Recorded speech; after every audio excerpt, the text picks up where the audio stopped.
Oshemoye o Nina Oh moye Wamiantre Oh moye Oh moye Oshemoye o Nina Oh moye Oh moye Oshemoye o Mrs. Nina Oh moye Rabe Oh moye Oshemoye o Nina Oh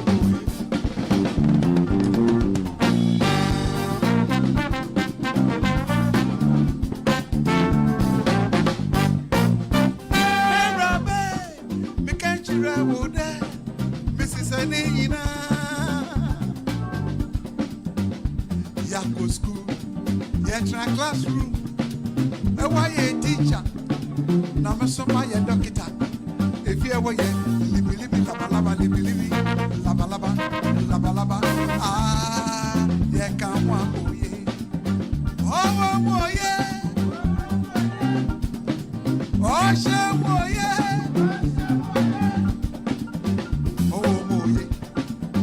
Oshemoye o Nina O moye Rabe O moye Oshemoye o Nina Onuti Wainia Meraba Nina Waini Aleba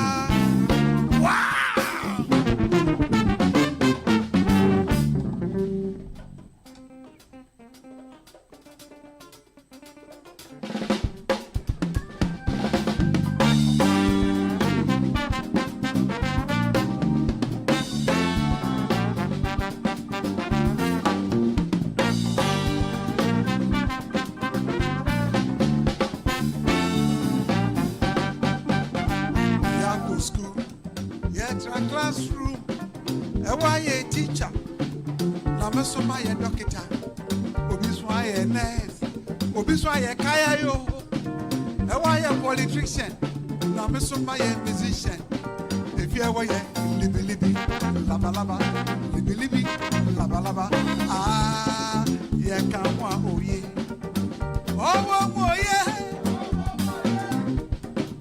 oh she moye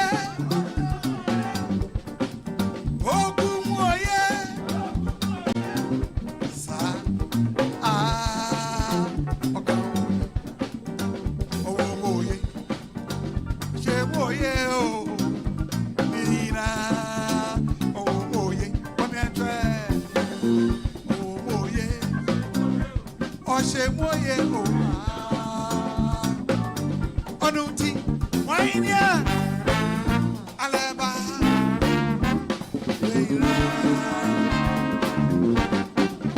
Waini Meraba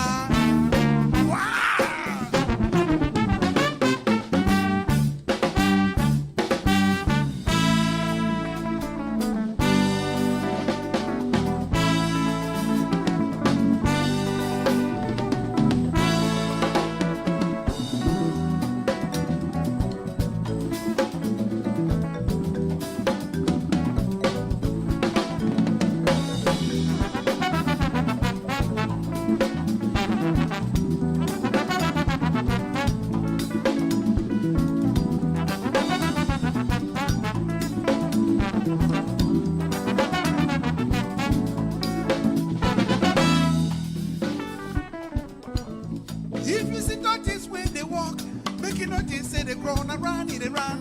He go there before you, my brother. I be so, yes, hey. If you see notice when they walk, make you notice say they grown around, they run. He go there before you, my sister. I be. Hey. If you see pikin when they cry come from school. It teacher no do one for no. The situation where you cause some abi. So, yes. Hey. So. See, I don't see. time for joy. The situation where he goes some Abi. It is so, yes, hey. So my brother, oh sister, anything when you do, make you do I'm well, oh. If you be teacher, I say, yes, you be father, brother, you be kaya, yo, I say. But if you be president, now what?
If you see donkeys when they walk, make you notice say the crown around in the run.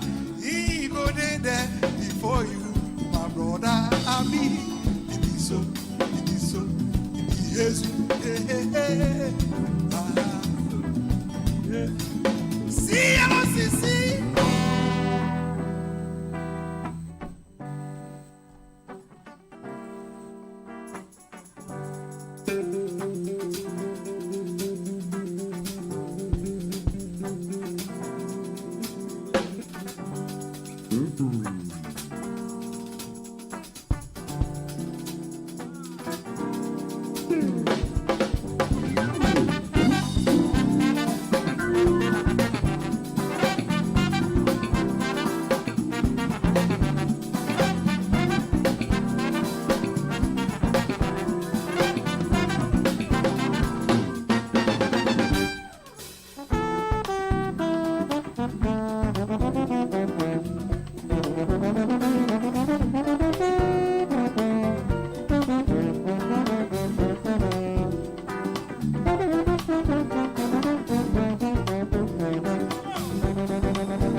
Before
Say, Mr. Fuma, you're ready. You don't want to go.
Good morning, good morning, good morning, good morning. I'm sure you enjoyed that amazing tunes coming from Akabele. The final one, we are taking the girls away.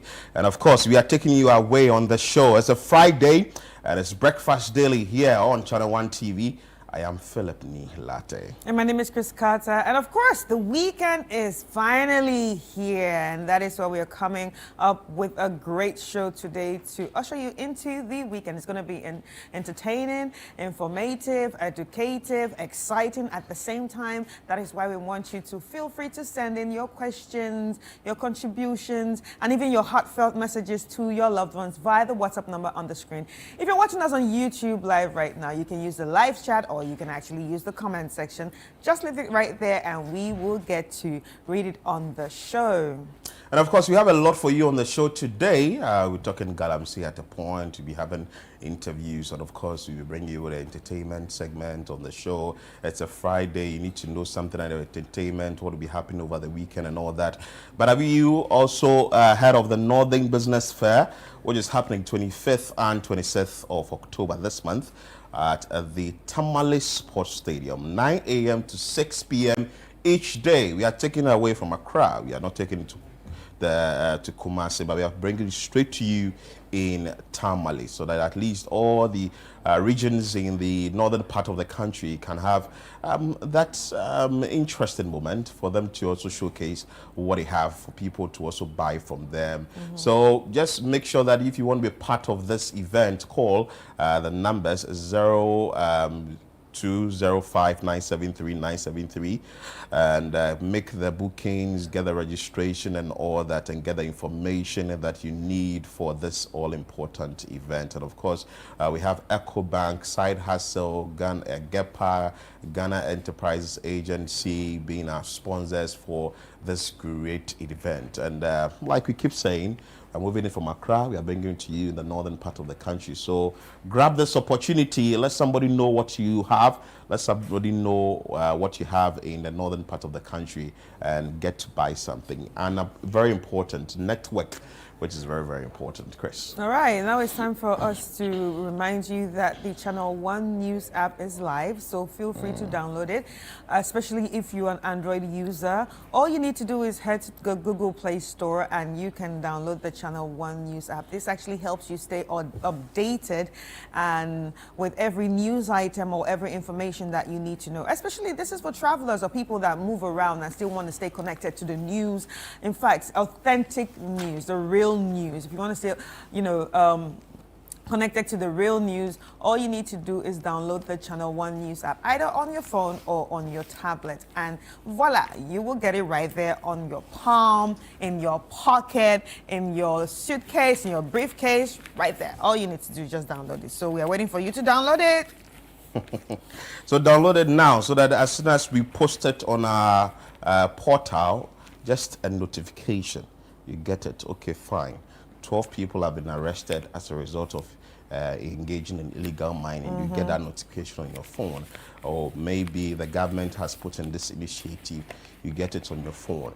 Whatever the information is, you just get it on your phone. There is no need saying you are going to do all the plenty things and get the information. Just with that notification, you get it on the phone. So download the Channel 1 News app now so that you can get that information. You know what came into my mind? What came into your mind? Don't laugh. I know it's early morning, but don't laugh. Yeah, we can even give information on Rapture. You know that a Rapture has happened. You get the you get the Rapture, it has happened, though. Exactly. So you can also you can prepare yourself, whatever you take along with you for the Rapture, so that you can take along with it. And well, let's bring you what is on the front pages of the various newspapers. We are starting with the Catholic Standard. And we've been talking about this for a very long time. This week we've been talking about the distraction on the Takoradi railway line. We spoke to the correspondent, Akwesi J. Enim, and also spoke to the Ghana Railway Development Authority CEO, who also made mention of actions being taken against it. So 12 remanded over distraction of Takoradi railway line. Galamsey Kingpins, where are they? Enough talk. Bishop CSOs challenge president on Galamsey. And also, NIMOS raids notorious gangway hideout at Aboso, arrest illegal miners. I think this morning, the Catholic Standard has been very, very, very loud on illegal mining issues. So grab it and get to read the details of these stories. All right, on the front page of the Informer, big one here. While serial killer nabbed confesses to murdering 15. On Galamsey, all hands on deck, Apenya Markin urges. NIMOS arrests several foreigners in illegal mining crackdown. And I think when you read it, they're mention their countries. I think Chinese and people from Burkina Faso. Yeah. Cash constraints. Parliament breathes sigh of relief as Mahama intervenes. Coalition pushes for value addition to Ghana's cocoa, and that's what we have on the front page of the Informer. On the front page of the News Center, Mafi Adidome to host 2025 Mini Anglon Hogbechochoza. This is happening in the Volta region. Lumba's first wife seeks to injunct burial plans. Well, this is a family issue. Tel Aviv trumpets Ghana cards profound impact. Cervical cancer vaccination target 2.4 million girls. Telecel leads cervical cancer fight. Donate advanced diagnostic equipment. Sponsors nationwide free screening. This and more you can find on the front page of the News Center. Well, talking about the cervical cancer, I really don't think a lot of people know how important it is for girls to take these vaccinations. The truth is, if they had these vaccines when some of us were born, it would have been easy, but we didn't have it then. Nobody talked about it then because it wasn't accessible to Africa then. Now it's accessible to Africa. I think people should, to take the opportunity to actually accept it. There should be no myths and talks around this thing because it's actually very important. And what a lot of people do not realize is by the time they realize how serious this thing is, it might be too expensive for you to afford. Exactly. Because I paid over 3,500. Really? Yes. And I still have to take a booster after 10 years. Wow. So Yes. I think the education must go down well Yes. for people to grab this opportunity. So if the government is giving it if you're right paying that now, do huge. you understand? The government is saying, okay, we are starting this right now. I think people should take the opportunity and let their daughters and even sons to be vaccinated. Get And the vaccination. one thing also people do not realize is that's why I like the fact that Telecel has also joined the fight, Telecel, because some of the tests, if you want some of the tests, they are not done here in Ghana. Really? Yes. The last one I did, it was not here in Ghana. They had to send the sample to South Africa. Before. And wow. Then this is a good so news. yeah, That's, so when it comes to cervical cancer, yeah. I think people need to be serious about Yeah. it. Educate your family members. Let the young girls take it because after a certain age, it wouldn't work like that for them. Do you understand? Yeah. If they take it before, I think before 18 or something, They're or safe. before they even get active sexually, they are safe. Yeah. They are completely safe. Yeah. But when they start getting, sexually active, then you need to go for a lot of tests every year. You have to check. Wow. So yeah. Anyway, let's get straight into the Inquisitor. In the front page of the Inquisitor, we have open letter. Akosoba blasts Gabi. Your arrogance has gone too far. Hefra shuts down 17 unlicensed health facilities nationwide. Sierra Leone petroleum regulators understudy NPA operations. COCOBOD moves to tackle cocoa smuggling. And Galamsey fight, act without fear or favor. And that's by Dr. Ajiman Ebwakwa, who's this, a South MP. Yeah, the Ebwakwa Bwakwa South MP. We spoke yeah. to him here on the show when he made mention of the Brim River being polluted and the fact that his constituents weren't getting water. Well, he's He been was sad. and he's been Yeah, very, very, you very could tell loud that he was very sad. on the Galamsey issue in his constituency, just in Chebi in the eastern region. On the front page of the Daily Guide, gold reserves reach record 37 tons. Wontumi sweats over 25 million Ghana cedis bill. NPP ad hoc committee begins flag bearer campaign monitoring. Daddy Lumba's wife, children seek funeral injunction. And we keep saying this is a family matter. This and more you can find on the front page of the Daily Guide. All right, so we have the insights. And on the front page of the insight, we have war in Gaza, 2 years of Israel's savagery, normalized mass slaughter. I think they have actually called for a ceasefire. There's been celebrations all over social media. We can see videos coming from Israel and even coming from Gaza, the people of Gaza. It seems like even some fraction of Israel are just tired. They are just truly tired. They've had enough of it. You understand? They've had enough of it, and they have also lent their voice to say, How can you be fighting for years? Exactly, and especially for the fact that a lot of people have lost their life over this. People that nothing concerns, women and children. Just sad. Do you understand?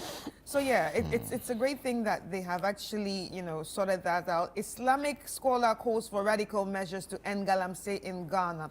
NLC summons GFA normalization committee over dispute with former Deputy General Secretary. Africa at the digital crossroads. Why Ghana must leave sovereign AI future. Why I stand for discipline, charity, and courage, not commercialized faith. And that is by Prophet Ajagura as he speaks. Election 2028. That's Ajagbaraja, right? No, I think so. Yeah. No, Ajagura. Let me see. This guy. That's Ajagbaraja. Oh, so he's AKA You Ajaguraja. don't know Ajagbaraja. No, I know him as Ajagura. I don't know him as Ajagbaraja. I've seen a lot of his videos. Come again? I've seen a lot of his videos. Yes. He's very active on social media. One of these days we have to bring him in studio. Ajagbaraja, if you're watching, one of these days we'll bring you in studio. Ajagbaraja. He has, so you are one of his followers. Oh, I'm not one of his Are you followers, his but church? you see, I'm mostly on social media, right? And He excites you. sort of like our mother who has gone to Oh, see yeah. we need such people to sort of have fun on social media. You see, Right. you can't be bored every day like that. Sometimes, Charlie, you have to go on social media and release stress. And when you have the likes of Ajagbaraja there, you are good to go, Charlie. You know the Choba Church. No. Oh, he has a Choba Church. Wow. I'm not promoting Ajagbaraja Mom, but he has a Choba Church. And with that, he serves his church members with banku, fufu, and everything. And you would be in a queue, take your banku, now come and take the meat, then he'll give you soup. And if you full, he will just tell you to get out of the queue. And that day, you not eat. All right, last one here. Election 2028. Present new flag bearer to show remorse. And that's by Professor Ayamga Adongo to the NPP. On the front page of the Ghanaian Times, VIP urges equal terms for Africa in world trade. And CIRA framework set stage for stronger business turnaround culture. That is coming from Justice Shrimps Sai. And also, 30-year-old cobbler confesses to 15 murders. Really? Yeah. Wow. That was very, very scary. This is a listening to it. scary one. You know, Anyway, there are things you only hear on Hey. on other terrains. to 15. Yeah. This is serious. Let me just give you details of this. It's like a horror Accra, movie. yes, the Accra High Court has acquitted and discharged. Oh no, that's not it. I think it's on the page 3. Okay, I found it here. A 30-year-old cobbler, Sharif Abdullahi, has confessed to killing 15 people in Wa. The Upper East Regional Police Commander, Assistant Commissioner of Police Francis, has confirmed, addressing a press briefing in Wa on Wednesday. ACP Yiribari described the arrest of Abdullahi and his accomplice, 25-year-old Mahamudu, as a major breakthrough in resolving a series of murder cases that have rocked the municipality since 2021. Yeah, I remember very well, we kept filing reports on murder cases in that area. Wow, but this is really serious. So that is it on the front page. We also have this troubling story, but threatening flight safety at Sunyani Airport. And I just want to give you an excerpt of this story. I don't really know how the aviation company is dealing with this. This we can find on page 13 Page 12. of the Ghanaian Times. Let me just give you Page 12, excerpts actually, yeah. of the okay, page 12. Page 12. So excerpts of this story. Flight safety at Sunyani Airport risk being compromised unless urgent measures are taken to control the increasing colony of bats at the University of Energy and Natural Resources. Well, the Natural Resources University. So what else you expect? Managers of the Ghana Airport Company Limited have said, according to airport officials, the bat frequently flies across the airport airspace, posing major risk to aircraft operating in and out of the facility. We would want to go into details of this story and see how these issues will be addressed, or this particular issue will be addressed. Because when you go to 37, yeah, you find a lot of these bats there. You know, maybe what's happening here is like when you read about bats or even birds, right? A lot of natural habits are disappearing. So they look for solace somewhere else. Yeah. I think a quiet place. But no, 37 is not a quiet place. So. No, I'm not talking about 37. Maybe what's happening here. This all is of a sudden Sunyani. they are taking over a certain area. So maybe where they used to be has actually been destroyed. You Yeah, never so know. they've moved to another place. Yeah, so that's what happened to birds Wow. mostly. Anyway, let's see how we can address this. Yeah. You have any? Yeah, let's check out the Daily Analyst. On the front page of the Daily Analyst, we have GJA launches 29th Media Award. Otumfuo to host historic ceremony at Manshia Palace. Lumba's funeral, Akosia Sewa goes to court, insists she's the only legal widow. Jomoro chief refutes illegal mining allegations.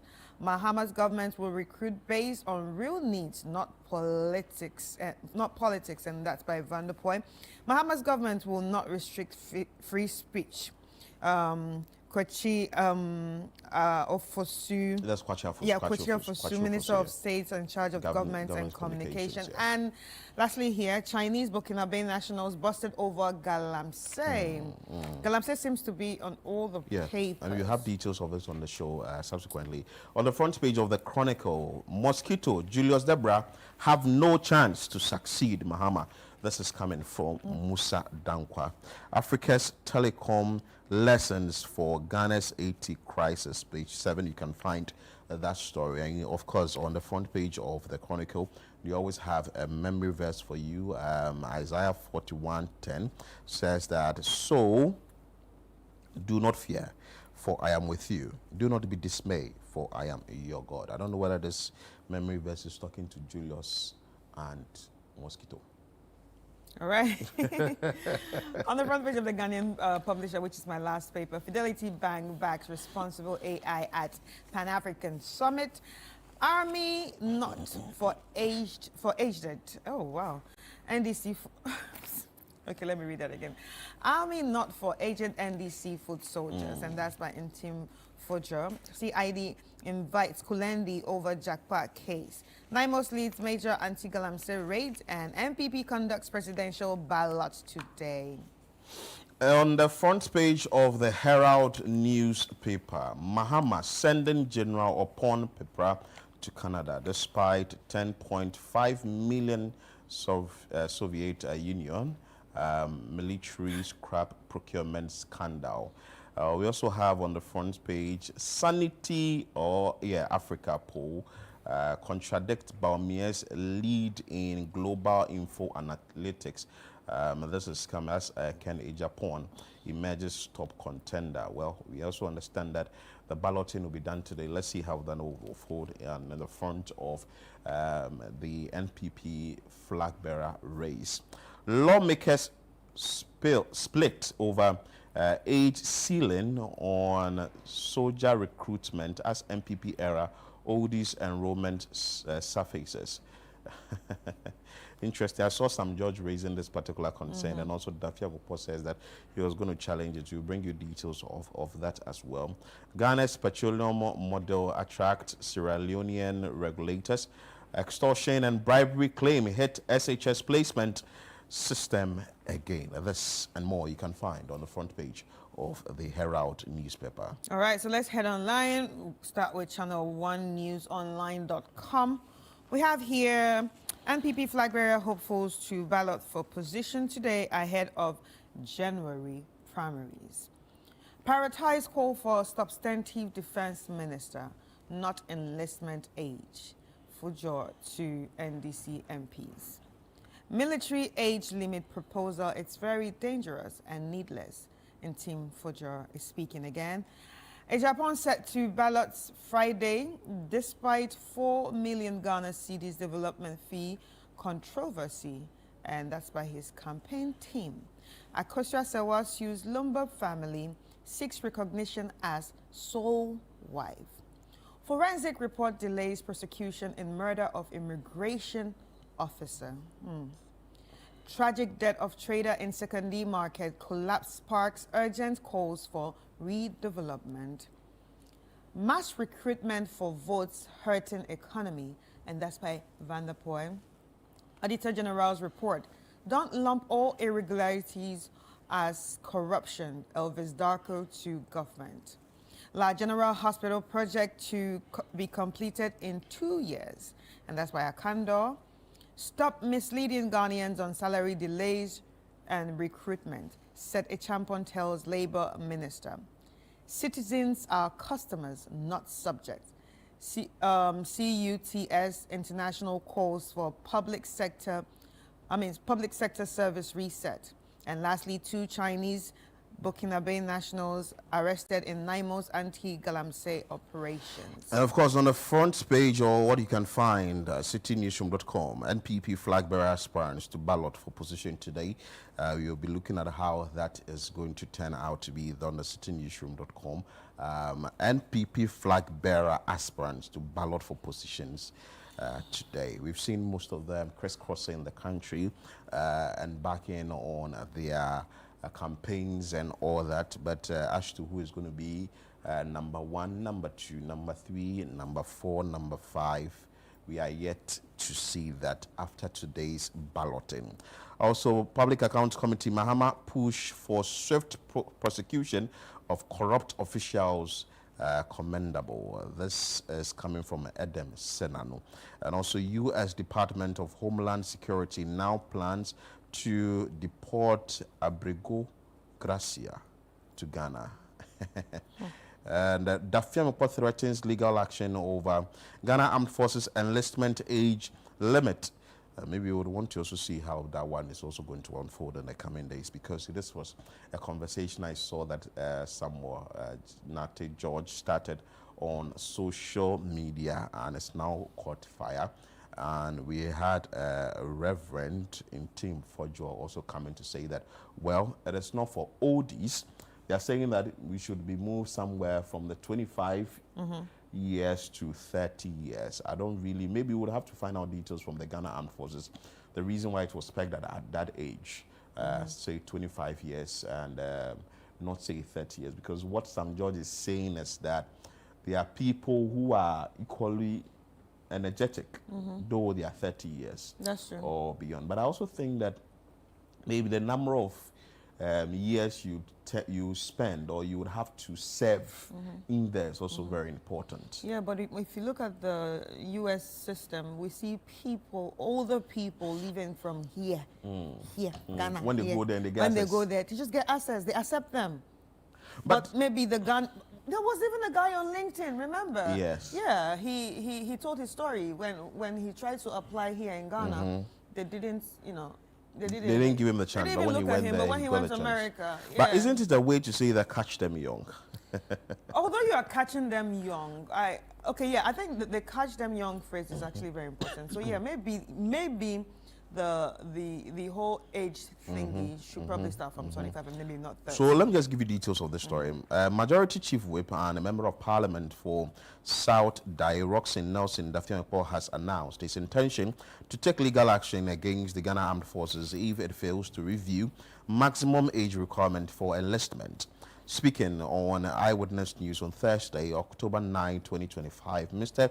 Dafiankpo argued that the current age cap should be aligned with the National Youth Authority Act 2016 Act 939, which defines youth as individual between the ages of 15 and 35.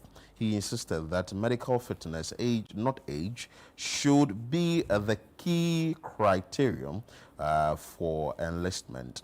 So this is a quote from him, which says that I intend to test the matter because, you see, we need to test systems to let systems work.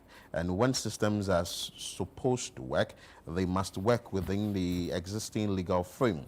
We must all obey the law, he says. He added that the armed forces could maintain an age range consistent with the law, provided applicants meet the medical standards required for military services. I won't have any problem if the armed forces say that the person between the ages of 15 years and 35 years is eligible to apply, but subject to medical fitness test, because in a lot of countries, persons below 18 are eligible to be recruited into the army, subject to paternal consent, he noted. So let's see how this one is going to unfold in the coming days, how he's going to test the law in this regard, and how the general public will really be accepting this. I think that there are a lot of people out there who really want to join the Ghana Armed Forces, but by virtue of the fact that they are, say, above 25 years, older, they do not get a chance, and sort of their dreams are shattered. Yeah, and I don't think it should be like that. Well, you know why I don't think why? it should be like that? Because in the army, there are also different sectors in the army. That you are required. Exactly. It needs It's personnel. not, everybody does not need to be fighting the Gaza war. Everybody does not need to be fighting at ECOMOG. You understand?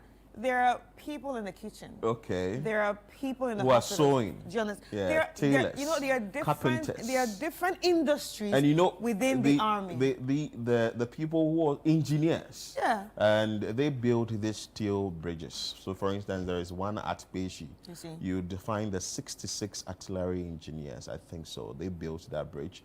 There is one to 48. There is also another one to when you go to Inkubim.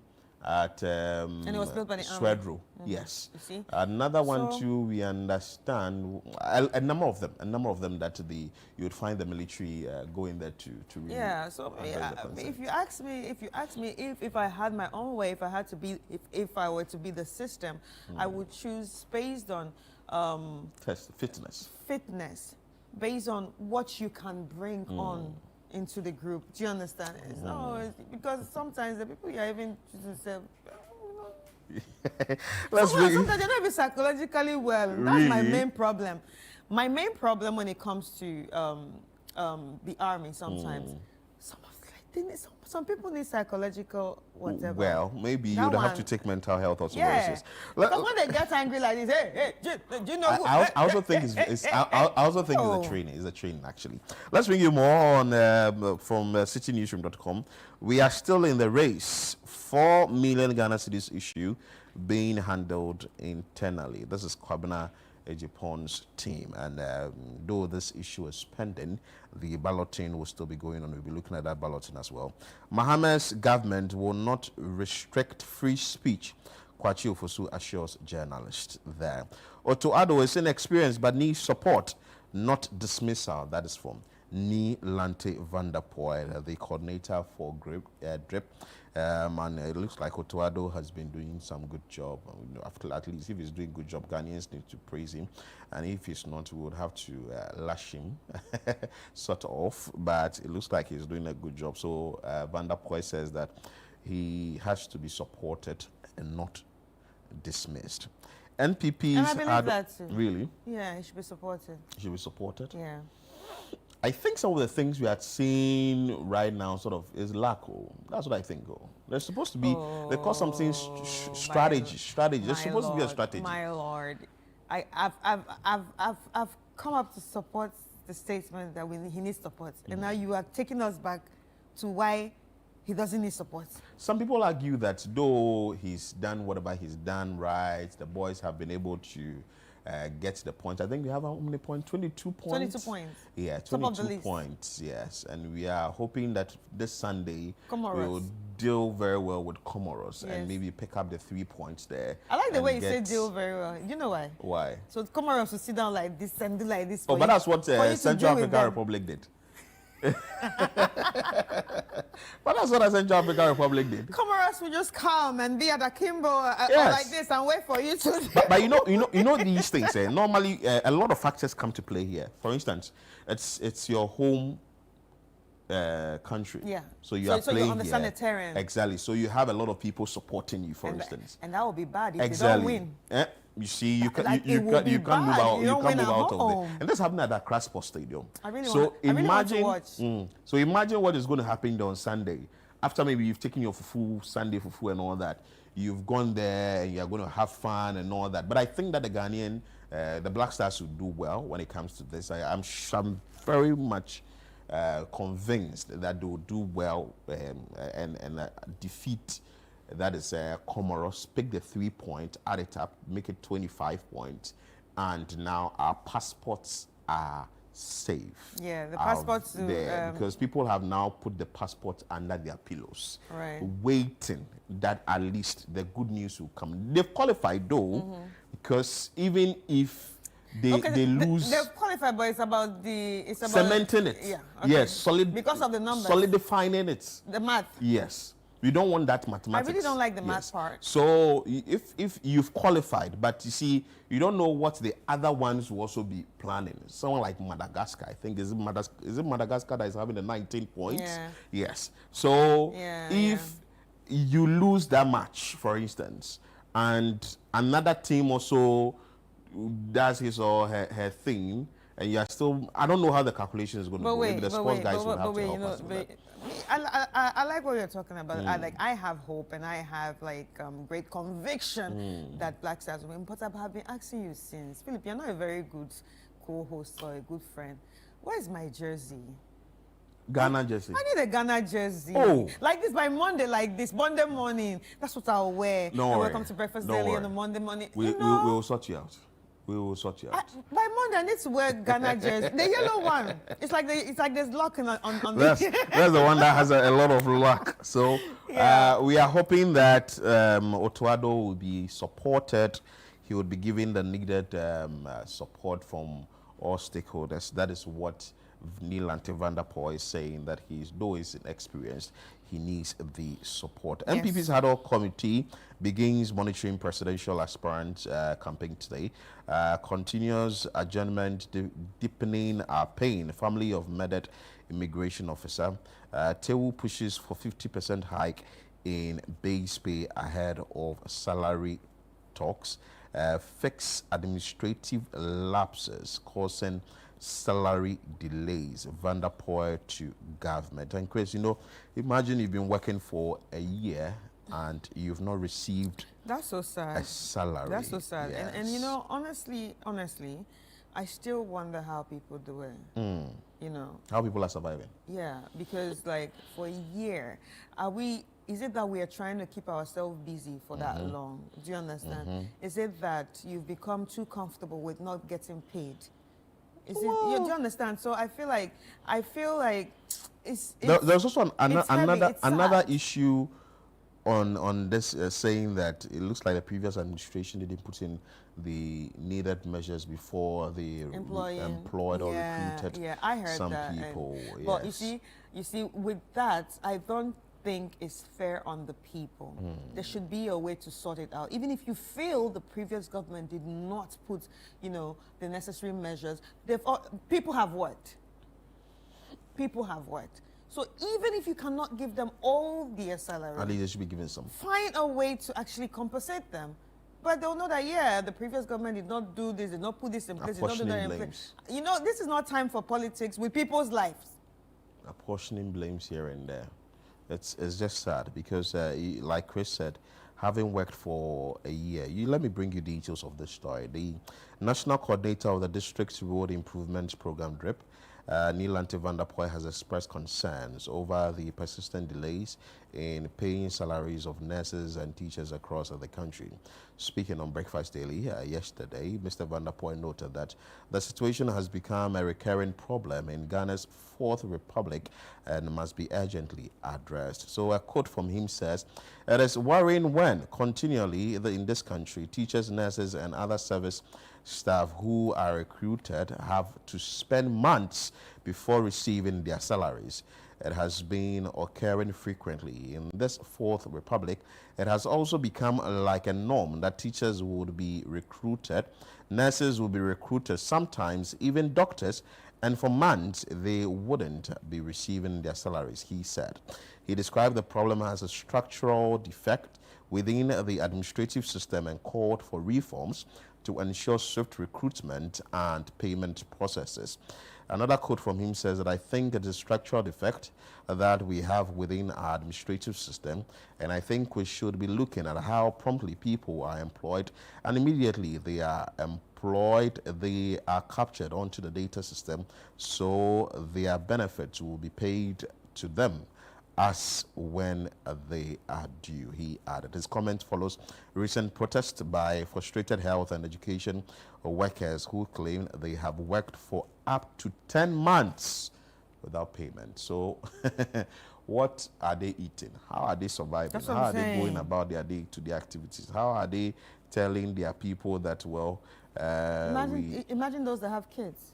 Kids people need to have eat. kids, and imagine Kids need to go to school. imagine your parents have taken you to school for 4 years, you've completed the school and you are now home, and your mom thinks that, well, not to say that your parents are dependent on you, but they think that, well, some sort of But the reality is some parents are depending on people their who are kids. working. Yeah. That's So- the reality in Africa. So some sort of burden is off the parents, just for the parents to also notice that you are going to work every morning and you come asking me for 20 Ghana Transport. cedis, for 30 Ghana cedis, for 10 months. And you think that the parents can, or the guardian can keep up to that? No. It's not right. I saw a video of one lady who, when the nurses were protesting, I think her name is Munira, and she spoke passionately about the fact that she even owes her landlord. She's not paid her rent for some time, and she keeps giving the landlord, say, "Oh, next month hopefully I'll be paid." There are some promises that have been made and Because all that. clearly the landlord can see you going to work every day. Going to work every day, but you are not bringing anything. You are not paying your rent, and how are you going to stay in the house? How are you going to survive? So I think I side with what Neil van der Poel has said. The process should be followed. If you have to recruit the person, you have to ensure that, well, the person's name goes through the process very well. Also you, that you are asking for employment, ensure that the right thing is done. Some people but you see, would want to do it backdoor, and eventually, actually, your name is not in the system. Yeah, but you see, we can't also apportion blame to people who need jobs. They're desperate. They're desperate. And they need Anything you jobs. tell them, They'll do. they believe it. And mind you, these are probably people that are new to the employment market. So this might be their first job. So they think this is the process. And they want to go through that. And you just assure them, oh, your name is inside them. And I think it's time for us to stop the politicking of people in the government sector. Yeah.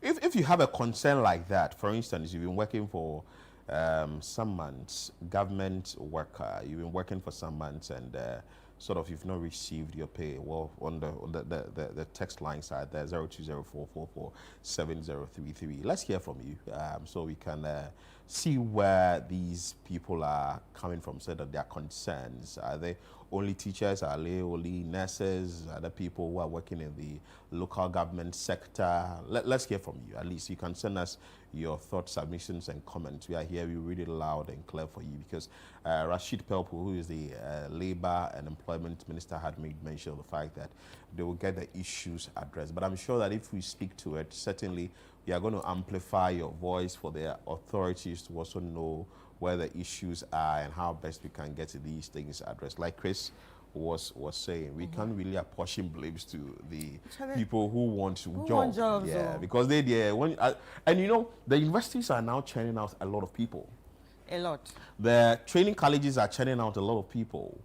The colleges, let's say the nursing training schools, are also churning out a lot of people. So it looks like the pressure for employment is there. People coming in for the few jobs that we have. So maybe the government would have to take initiative and get to address these things once and for all, because people are really suffering when it comes to getting something small, no fuel to eat. We go for a break. When we come back, we bring you more on Breakfast Daily here on Channel One TV. Stay with us.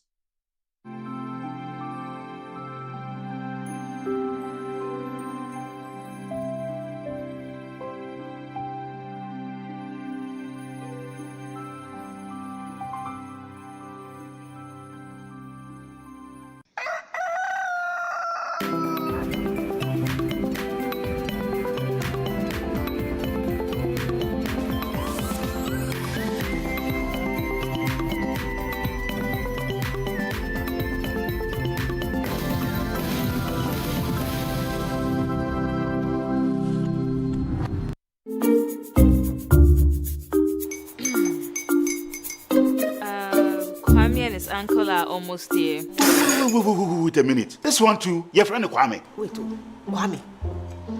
As in the same Kwame again? Yes, mommy. The second coming. Into all this tension just to reintroduce that broke boy from Kaswa.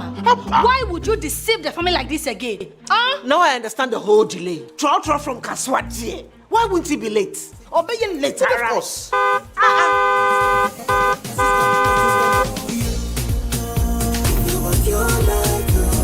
Star 712 hash, star 712 hash.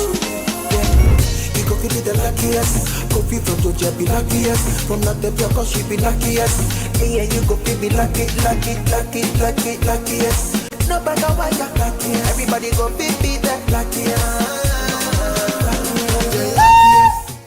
That's Kwame! Send your God the apple boom. If you're poor, what's that? So would the coming of the son of man be. Is that his car? Dial star 712 hash. Choose your ticket. Enter your lucky number. Follow the prompts and let destiny handle the rest. This promotion is regulated by the NLA on the Caritas platform. Good evening and welcome to the greatest show on earth. This is a people's game. They will be bubbling about this one for weeks and months to come.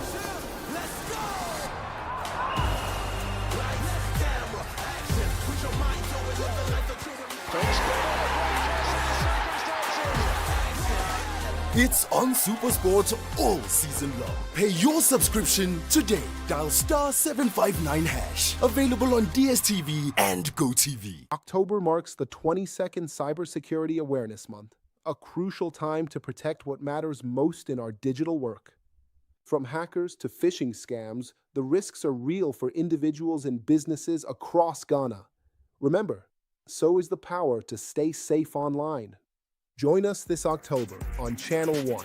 We're launching A Safer You, your guide to safer digital living, tailored for our communities. Learn steps to protect passwords, secure devices, and recognize online threats. These lessons are delivered in easy, bite-sized episodes, each under 3 minutes, making learning accessible. A Safer You is brought to you by Digital Unbounded in partnership with Channel One.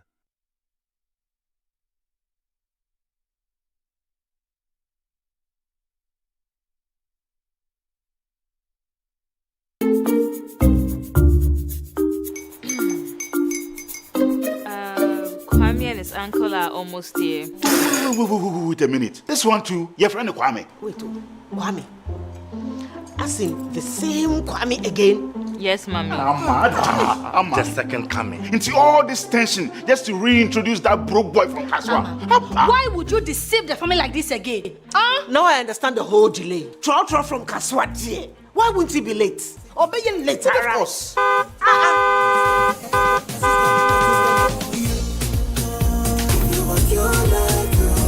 Star 712 hash, star 712 hash. Yeah, you go give me the luckiest. Coffee from Georgia be luckiest. From Latepia, cause she be luckiest. Me and you go be lucky, luckiest. No matter why you're luckiest. Everybody go be the luckiest. That's Kwame! Send your God the apple boom. If you put it toye, so would the coming of the son of man be. Papa, is that his car? Dial star 712 hash. Choose your ticket. Enter your lucky number. Follow the prompts and let destiny handle the rest. This promotion is regulated by the NLA on the Caritas platform. It's time to promote volunteerism, active citizenship, and patriotism in Ghanaian society, where we shine the spotlight on the unsung heroes among us. Today, we're not just launching a program, we're igniting a revolution of skills, dreams, and hope. On Volunteers TV, we highlight and celebrate people and groups that are great examples to us all. Every single region in Ghana, we're doing something. Good. So no one's being left behind. Over 800 kids that come to school, so having an extra classroom, extra resources will be really, really beneficial. If you're a volunteer, you're actually serving because you are giving up your time and resources for nothing in return. Volunteers TV, Sunday at 6:30 p.m. only on Channel 1 TV. A young lady is still in love with her high school sweetheart, but he's getting married. Confused and torn between letting go or staying friends, she turns to Chris Carter and her sisters for advice. What would you do if it were you? Back in high school, I was dating a guy I really liked. Unfortunately, my teachers at that time forced me to end the relationship, and I obeyed. He tried to reach out, but I never explained the real reason why I left. Eventually, I reconnected with him, hoping we could talk things through and maybe even give our relationship another chance. But then he told me he was getting married. My heart sank. I congratulated him and ended the conversation. The truth is, I think I still love him, but he is married now, and I will never want to interfere in his marriage. Still, the feelings are there, and I do not know what to do with them. So, dear sisters, I need your advice. Sometimes when you know that something could have been yours and it's no longer yours, you long for it. So that thing that she's feeling like love is because she feels entitled to him. People and get people hanging up in feelings that they had. So having said that, I think that she would need to distance herself from this man. Clearly maybe she has seen him now and he's looking like something, he has come to be what actually she thought he would be. Tune in this Friday at 9 p.m. only on Channel 1 TV. Sister Sister is proudly sponsored by Gino. Gino truly cares.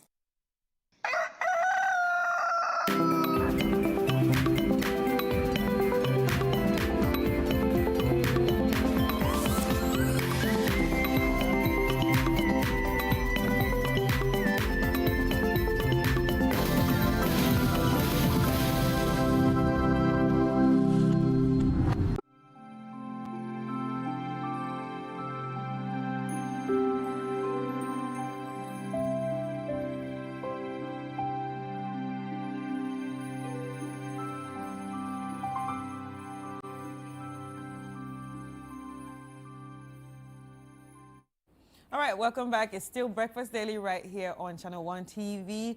And right now it's time for us to check out our cybersecurity tip of the day. As you all know, it's a Cybersecurity Awareness Month, and we have been showing series of tips that you need to know to guard yourself on the cyberspace. Because at this point, 2025, you cannot tell me that you are not on the cyberspace. Everybody is on the internet. Everybody's got a smartphone.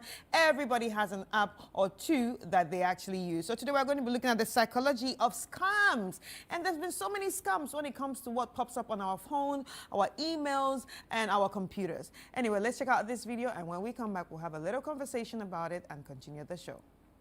Scammers don't just fool your mind, they play with your emotions.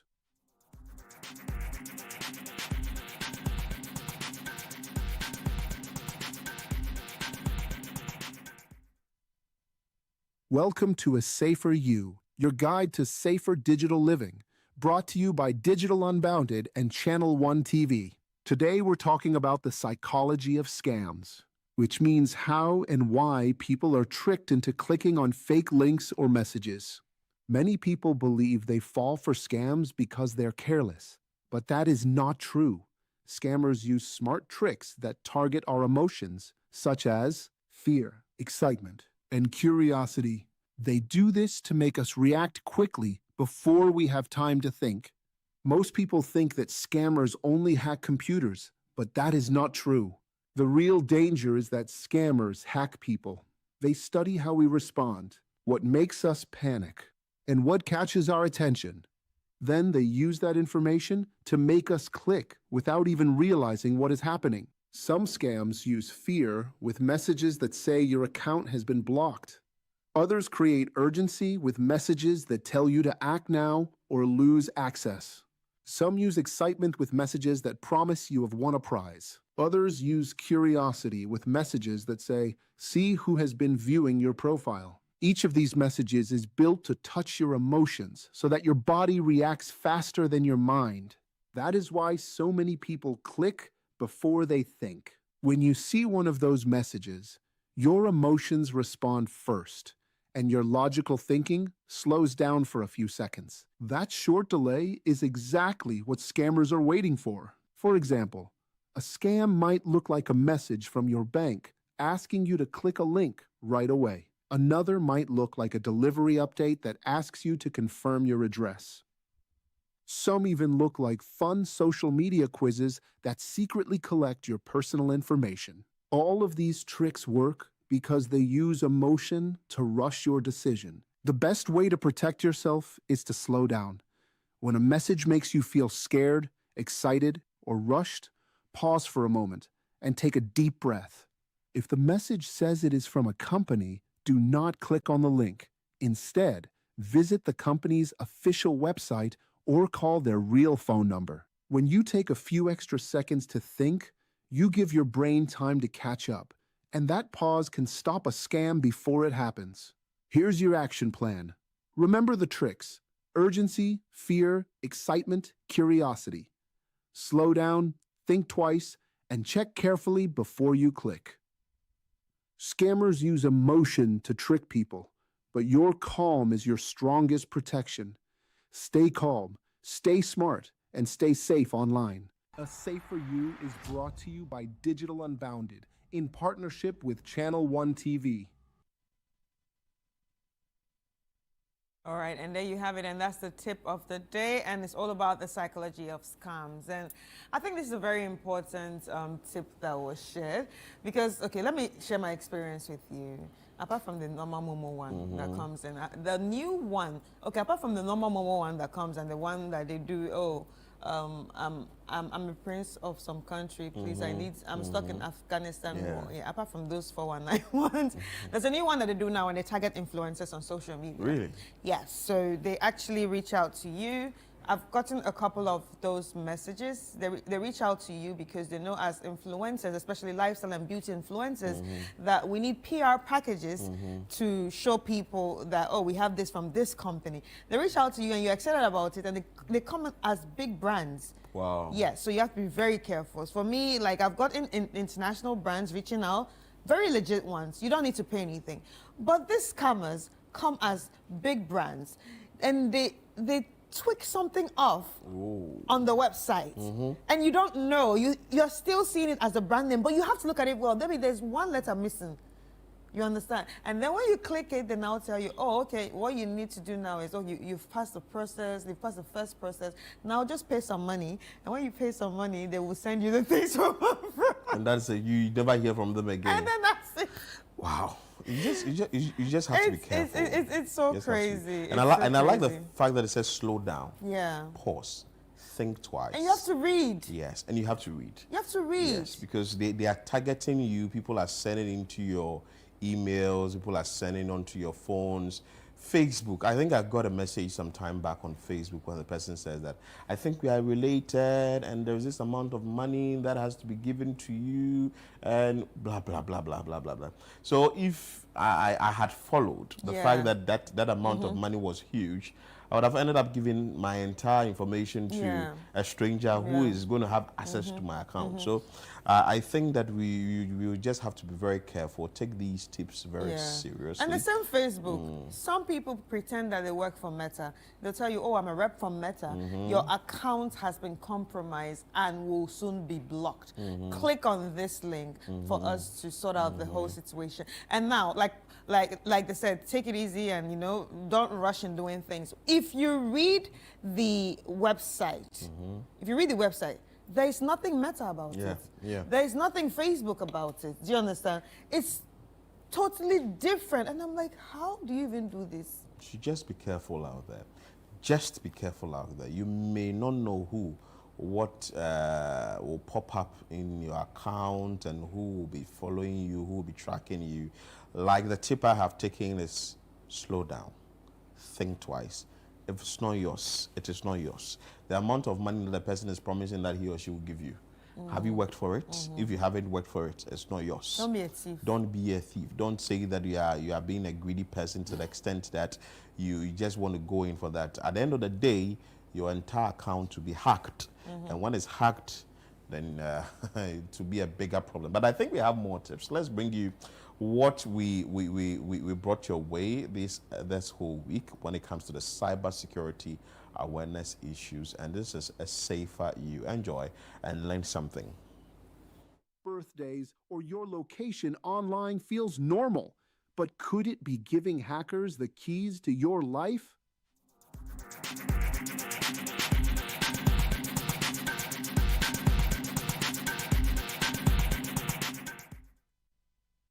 Welcome to A Safer You, your guide to safer digital living, brought to you by Digital Unbounded and Channel One TV. Today, we're diving into social media, the place where we share, connect, and sometimes overshare. Let's make sure your accounts don't become an easy target for hackers. Think about what's on your profile, your birthday, your family photos, even where you live. To you, it's just sharing, but to a hacker, it's free information to break into your accounts or even pretend to be you. Ever heard of someone saying, "My Facebook was hacked"? Most times, it wasn't magic. It was weak security. The good news? You can fix that. First up, passwords. If your password is 12345 or your child's name, hackers will crack it in seconds. A strong password is like a puzzle only you can solve. Mix upper and lowercase letters, numbers, and symbols, and don't reuse the same password everywhere. Now here's your shield, two-factor authentication or 2FA. What's that? It's when your account asks for something extra, like a code sent to your phone. Even if someone guesses your password, they still can't get in without that second step.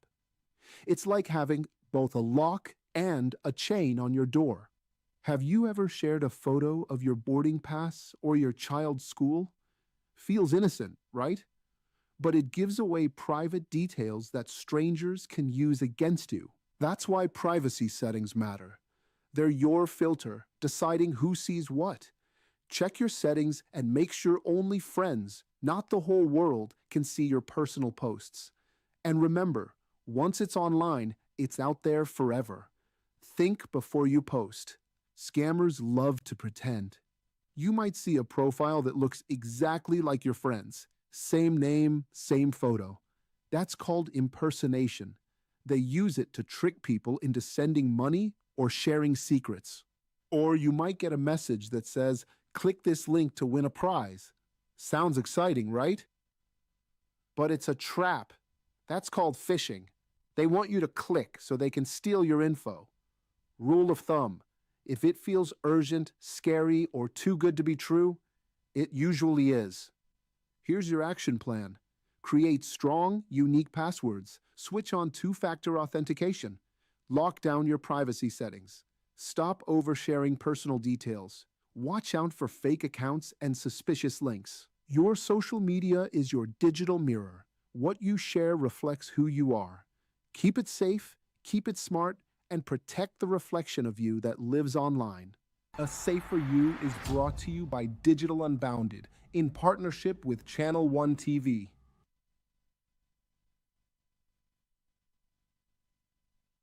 One careless click, one ignored update, and they're in.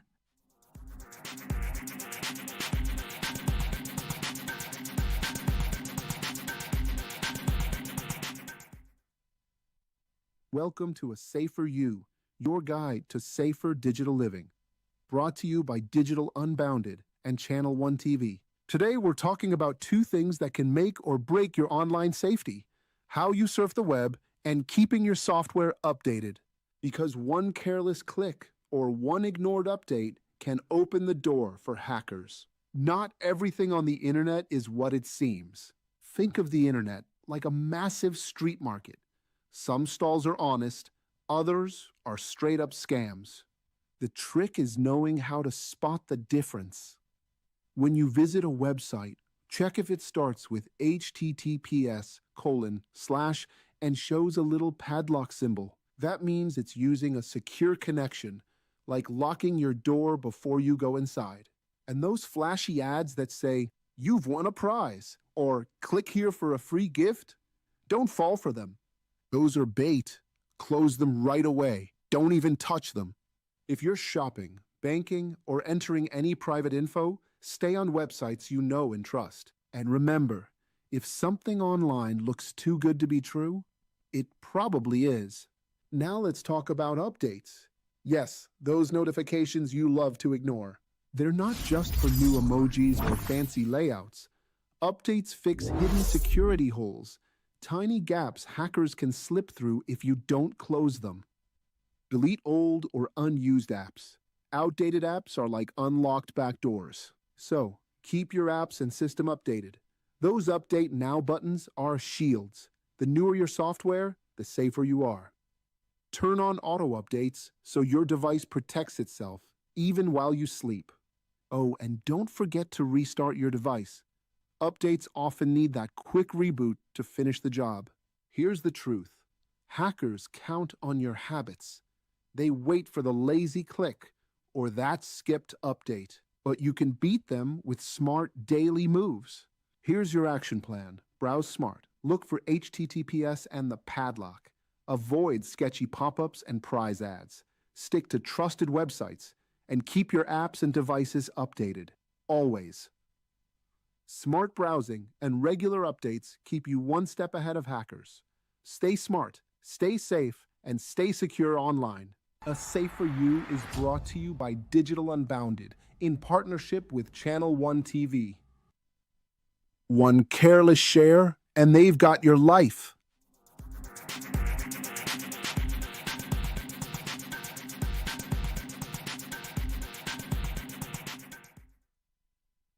Welcome to A Safer You, your guide to safer digital living.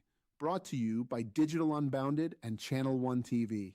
Today we are talking about data protection and privacy. Would you hand out cash to strangers on the street?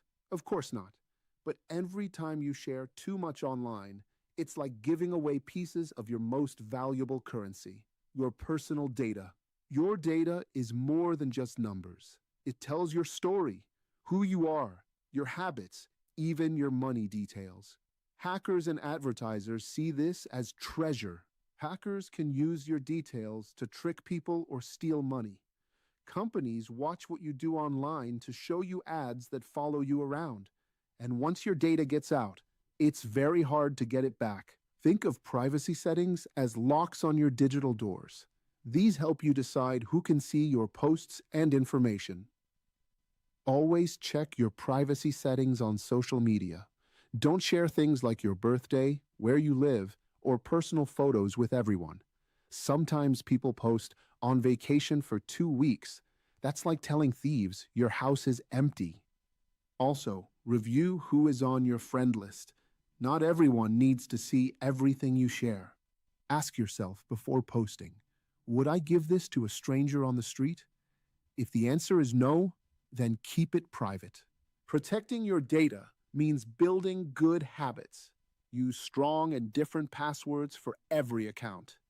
Take time to review what apps and websites know about you and don't share sensitive info in public spaces.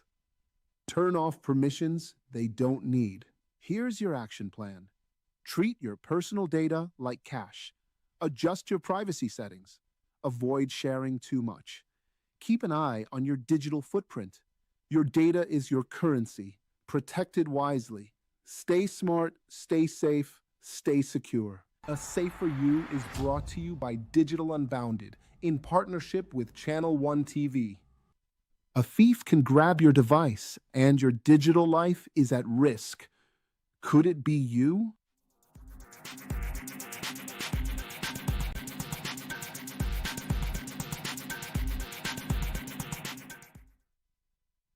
Welcome to A Safer You, your guide to safer digital living, brought to you by Digital Unbounded and Channel One TV. Today, we're talking about something you touch every day, your phone, your laptop, your tablet.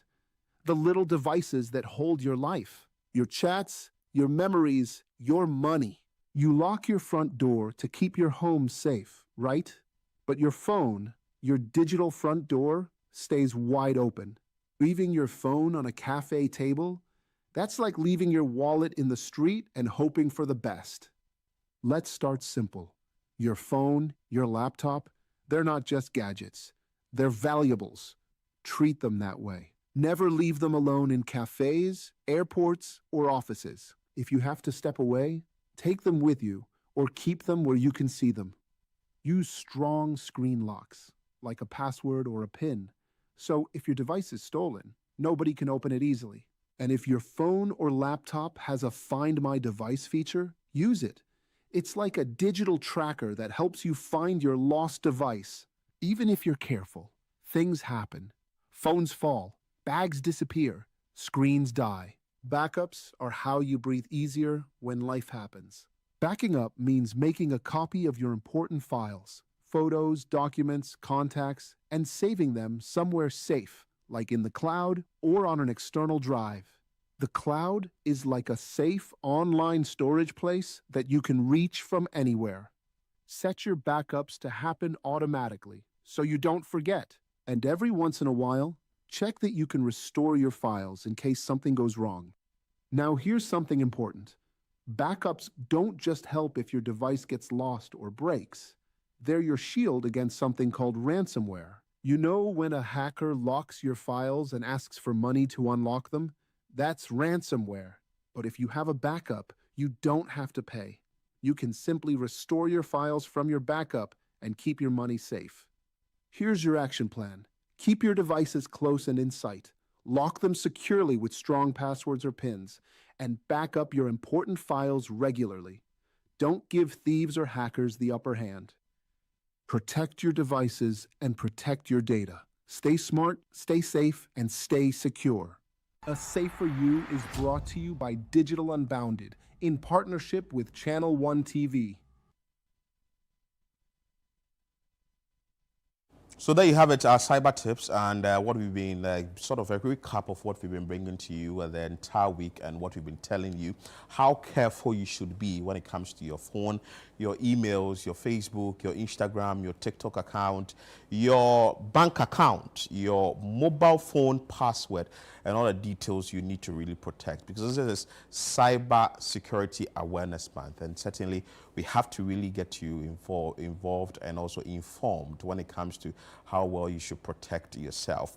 But let's move to other conversations on the show. This week, we've spoken extensively about illegal mining, Galamsey. We've been very hard on it, what had happened in the western region and also what is happening in the eastern region, among other things. What the government is doing about is just yesterday or 2 days ago, the Environmental Protection Agency, that is government through the Environmental Protection Agency, gave out some 24 Land Cruiser troopers and also about 250 motorbikes for these illegal mining sites to be monitored, among other things that the government is doing. But in studio with us is Professor Martin Otin Abebio, who is the board chair for Ghana Forestry Commission, for us to really delve deeper into what the government is doing when it comes to the fight against illegal mining. And you know, an 18-member committee was actually set by the Lands and Natural Resources Minister in the month of February to bring some policy guidelines, how best we can go about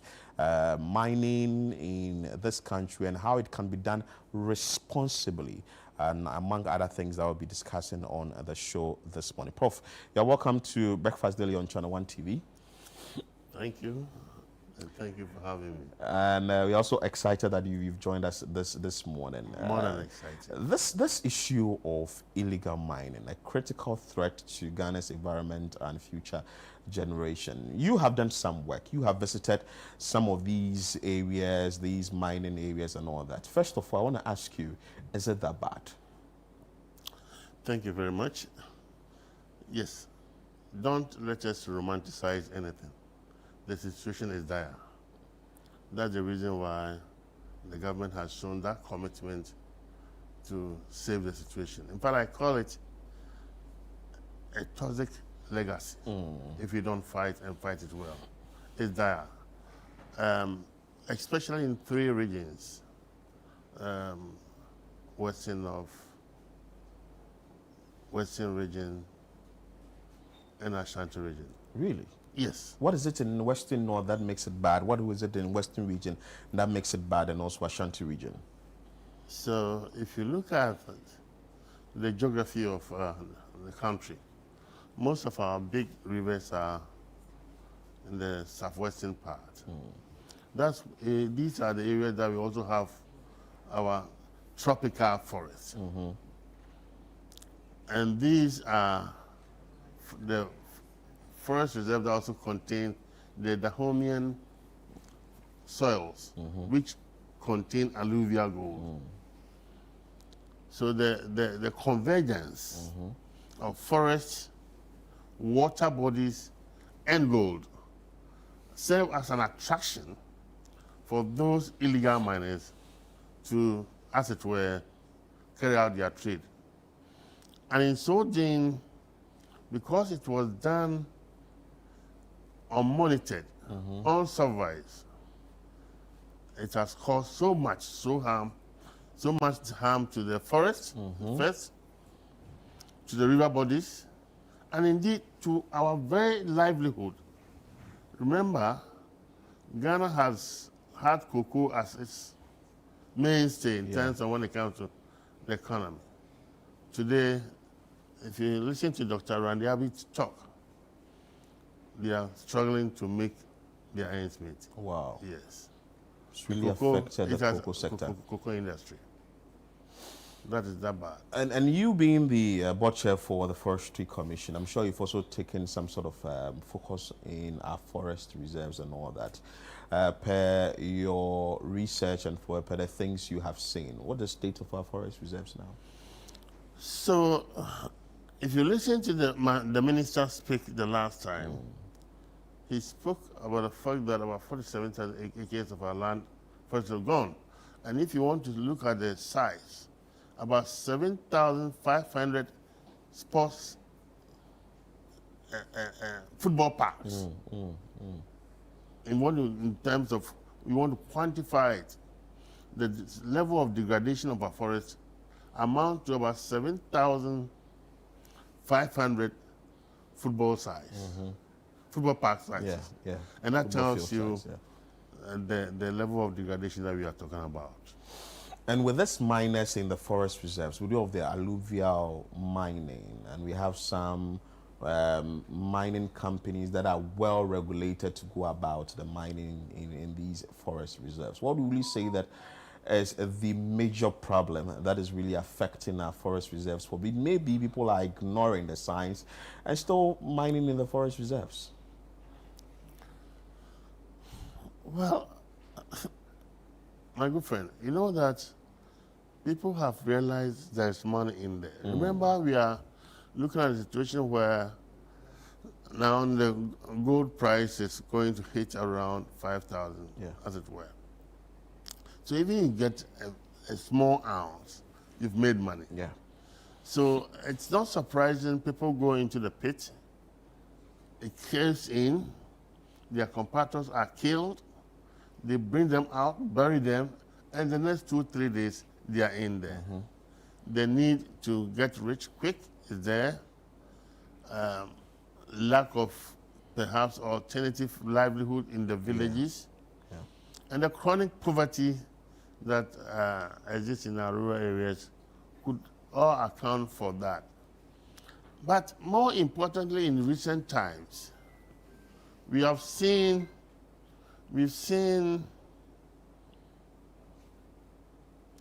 different actors joining those who are using the mining as a business, investing heavily, providing the necessary resources, and bringing in new technology. And that is accounting for the rate at which we are having issues. Let's move straight into the committee, the 18-member committee that was set by the Lands and Natural Resources Minister, and this was done in February.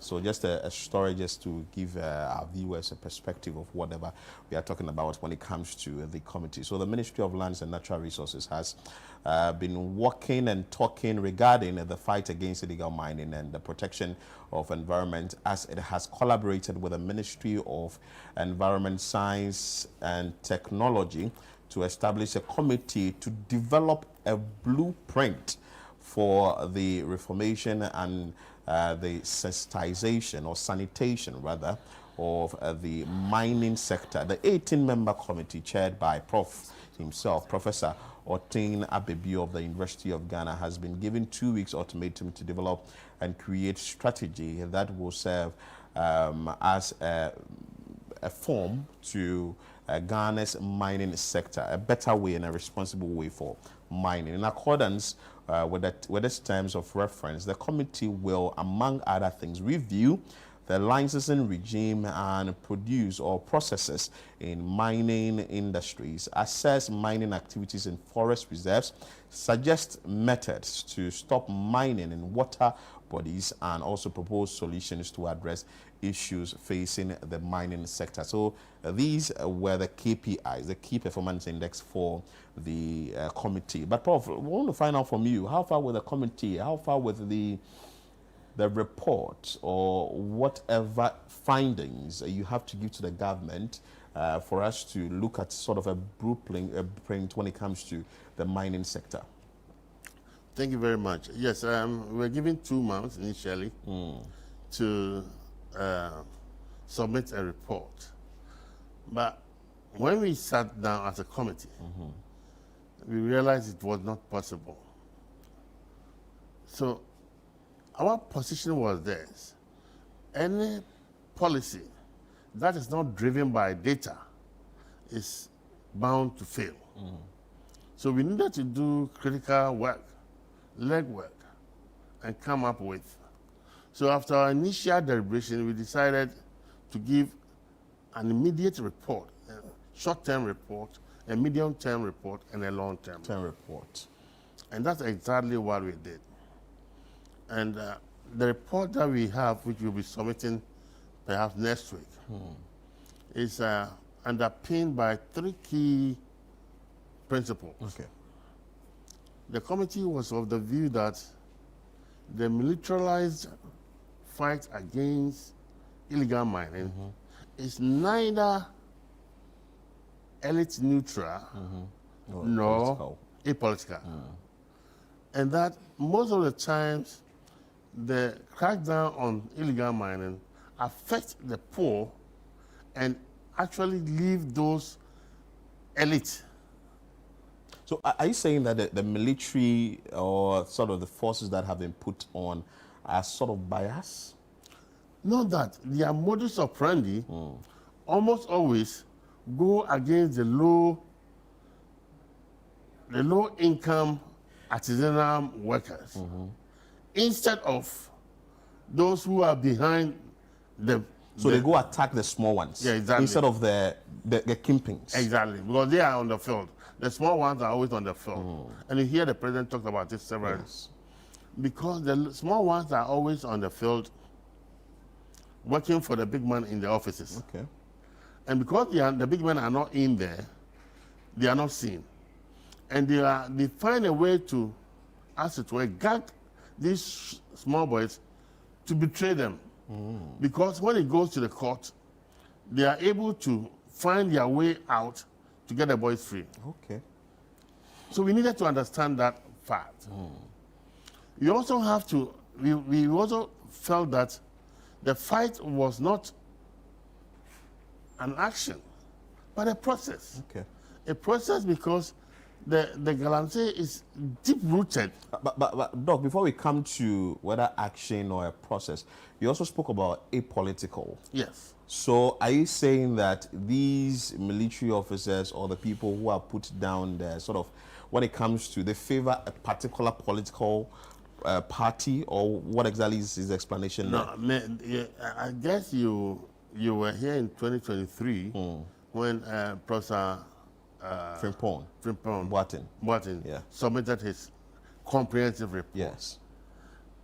Where he named politically tainted people who were behind the Galamsey business. How it was treated tells us the reason why we are saying that it's not apolitical. There are always some political interests that we should always bear in mind. Okay. Well noted. Then we're talking about the process, and we are saying that it is not an action. It's not something that perhaps people were clamoring for the state of emergency. Yes. As if once you put in a state of emergency, the system will stop. No, because the cause of Galamsey is deep-rooted. So that we need to find a solution that solves social, environmental, even political issues before it can work. So you think that a state of emergency is not needed now? I'm not seeing what the state of emergency would have done that we are not doing today. Unless you want to educate me. What a state of emergency would do that we are not doing now. Maybe others also argue that a state of emergency would help maybe intensify the fight. They are not seeing much from the government. Well, you see, and I cannot blame them. And I told you that we don't have to romanticize the issue. If you go in there, the situation is dire. If you see Pra today, if you can't go to Konyako and they cannot even, then the situation is dire. The headworks is shut down. Exactly. Currently. Bream is also suffering. That's exactly what I'm talking about. So we don't have to romanticize it. But the problem is that the solution is not a one-shop or one-size-fits-all approach. We need to understand the problem, the nitty-gritty, before we can find a solution. So you've listed some of the problems, and you've listed some of the issues that will really have to be addressed. It says that it's not an action; it's actually a process, or it has to follow the process. What else did you find out when you went out there to also ensure that at least we find a good way to do mining in this country?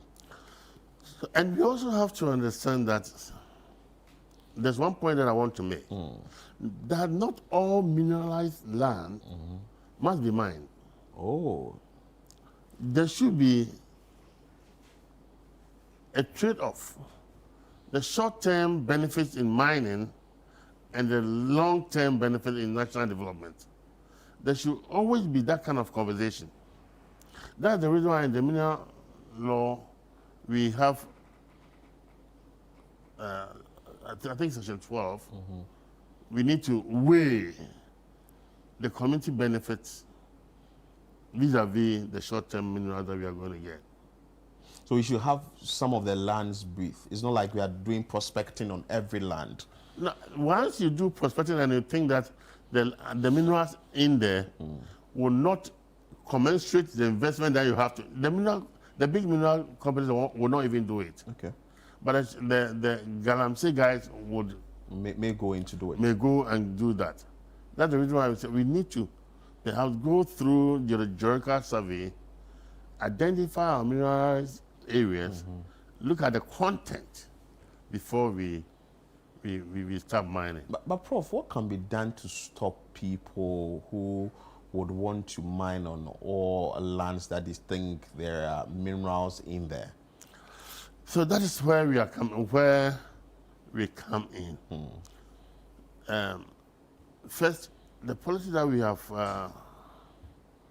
proposed, I'm going to talk about 5. Okay.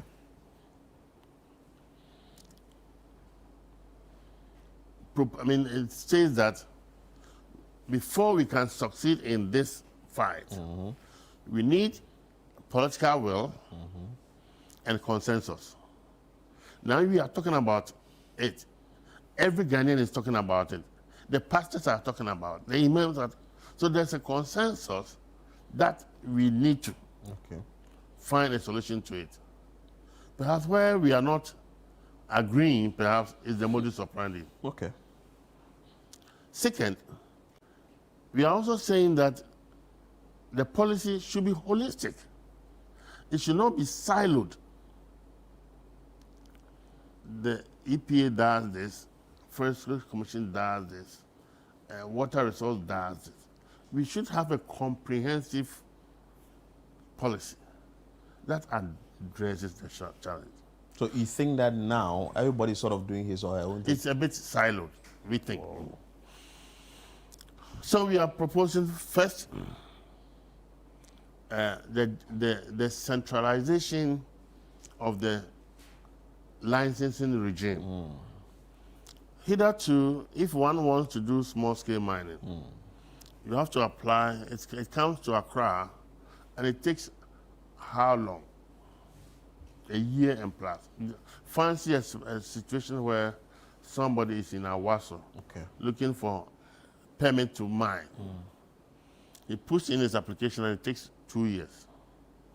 From Awaso to Accra, in and out, for 2 years. And the longevity of an illegal mining site is between 6 months and a year. Once they start a plot, 6 months, they are done. Within 6 months? They are done. They've been able to get all the minerals they need to get and they move out of the place. So if you want to delay for 1 year, 2 years before you give the license, you go and see a devastated land. So by the time you are delaying as a state official, a government entity, they are doing the mining. Because if they don't, somebody will go and do it. Okay. So we are saying that to curtail that, let's take the licensing regime to the local level, the assembly, where we will have EPA, Mineral Commission, Water Resources, all these agencies that are related, that you have to go, go from one entity to the other at the local level and think through. And we also would want to add the chiefs, the district assembly, and the Galamsey themselves to be part of the licensing regime. The need to bring the chiefs in here is crucial so that they could also be a monitoring tool at the village level. Yes.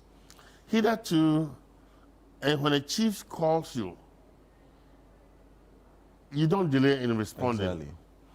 But today, because the band does not owe allegiance, the license to the chief, he would definitely not. In fact, there was when we went to Akatechieso in Ashanti region, Adansi, the chief told us he was going to Kumasi. Then he saw a group of Galamseyers mining under a pylon, electricity pylon. Really? Then he stopped and told them, don't you think that what you're doing is dangerous? It will fall on you. The boys had the guts to ask him, are you now a ECG worker?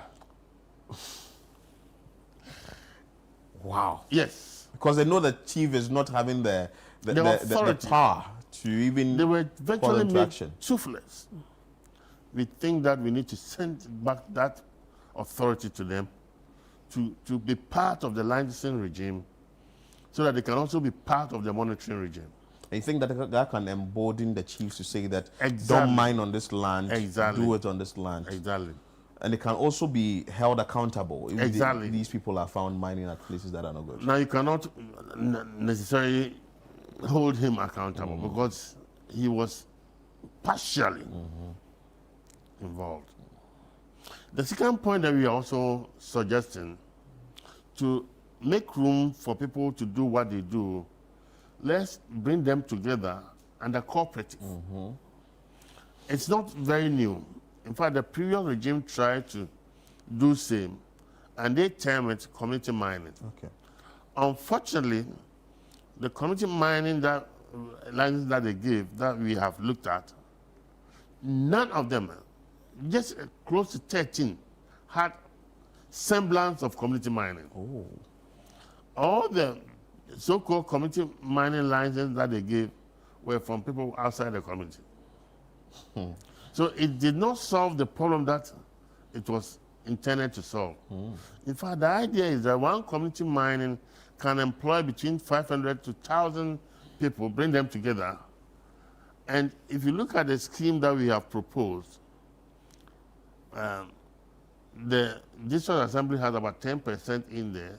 The Traditional Authority has about 10% in there. Those who are proposing have about 60% in there. We have about 10% for rehabilitation. So it will give the boys opportunity to do what they want to do in a very controlled and monitored manner. Wow. I can say without any fear of contradiction, if you give anybody within a mining site any alternative livelihood, he will not take it. He'll still go into mining. He will prefer that one. Because from your findings, it looks like it brings in more income. It's not from our findings. It is what brings them there. It brings them more income. Yes. So if you look at even those who provide ancillary work, the Okada guys. Yes. Okada guys goes on his normal rounds. A day he gets about 50, 100 cedis. When he decides to chat fuel to them at the site, he gets close to 400 cedis a day.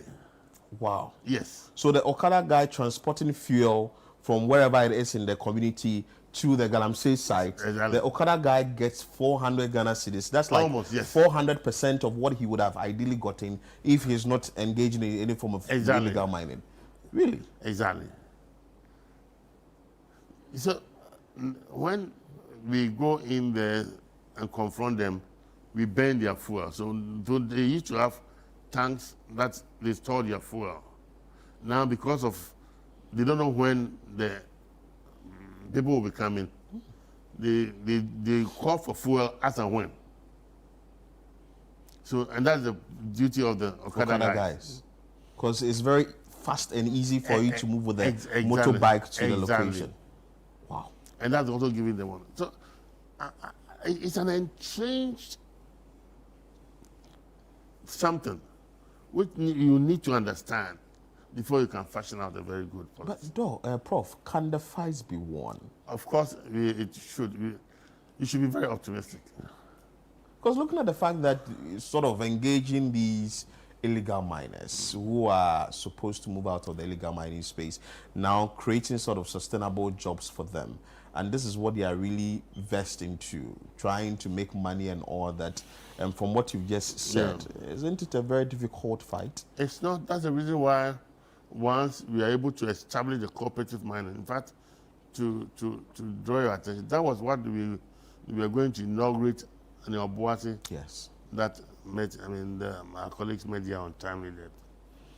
If you are able to bring this cooperative mining to being, I think it will be a game changer. The government has decided to provide the machine and the technology for refining the gold instead of they doing what they do. The government has also decided to give technical support in terms of advising them what to do, what not to do. If that is able to do. In fact, once the people are part of the community, they will be the policemen for us in there because they want to maintain their work. The third thing that we also trying to, we have proposed, apart from the cooperative, the decentralization, we're also proposing to use range camps in the forest. So if you come to Forestry Commission, we have two types of forest protection. We have the wildlife group, and we have the forestry guards. If you look at all the forests that we have lost, very little is in the area of where the wildlife is. And the reason being that the wildlife guards are in the forest 24/7. They stay in the forest. In fact, I gave them one of the pictures, if they can put it on there, which shows the building that they are currently in. I think that's what we have on the screen. Yes. The left one is what they are currently in there. Built somewhere in the 1930s. And because they are permanently in the forest 24/7, the Galamseys cannot enter. We are suggesting that let's upgrade the building to what is on the right side.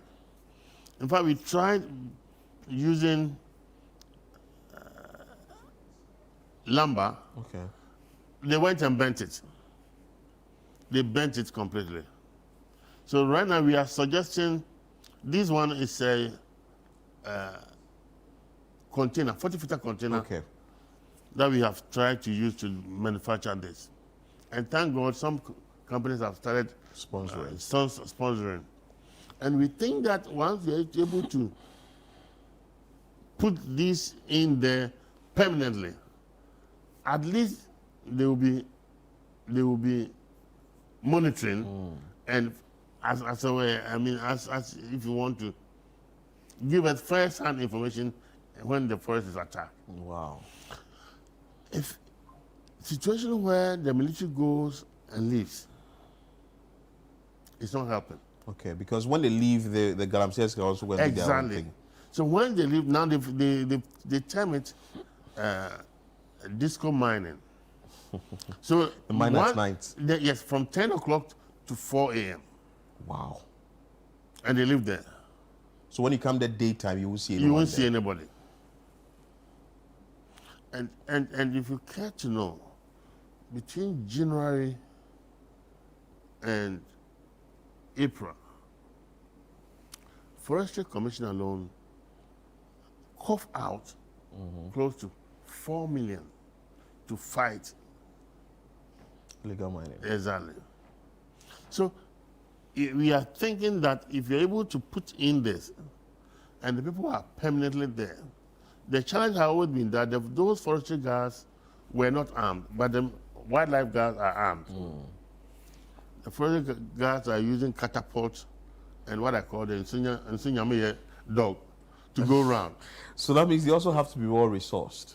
Exactly. Now we are going to bring the forestry guards and the wildlife guards together.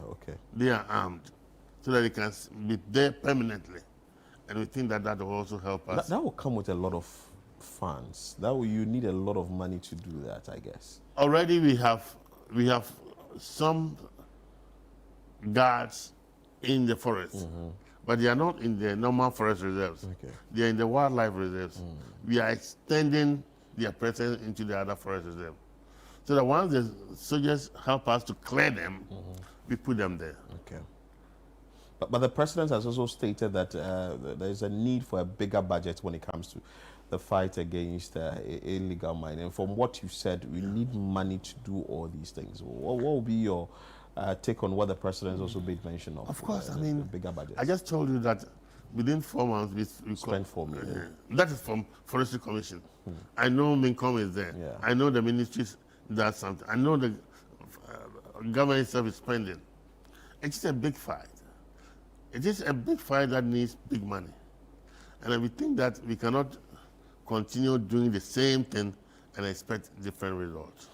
Wow. But there is an environmental restoration fund. You want to tell us about that? Yes, that's one of the suggestions that we are also suggesting, that we should have environmental restoration fund. Where we are suggesting 3 sources. Okay. First, between 2 to 5% tax on every gold sales should go into the fund. It should go into the fund, and Gold Board should help us do that. Sami JV. Yes, my good friend. Because the polluter pays. Those causing the mess should also help us to, as it were, bring it back. So if we are charging 2%, at least to start with, for every ounce of gold sale, I think it will be very helpful to us to generate some money to fight the fight. We are also suggesting that our international collaborators, I'm not saying that they are not doing, they are doing it now. The Arab Fund gives us some funds too, but it goes to individual organizations, EPA, Forestry Reserve, Forestry Commission, Water Resources, to do what they want to do. But I'm saying that if it's for environmental restoration, then it should come to a common fund so that we can take a common decision. Because we cannot do all the restoration at a time, we will then prioritize which of them we should do. That will have a catalytic effect on others. Wow. So then we're also suggesting the third one perhaps is the grants and the funding from the International Environmental Conservation Organization. Exactly. That is also very important. And we think that once we're able to do the first restoration fund, it will also help us a lot. Wow. That's interesting.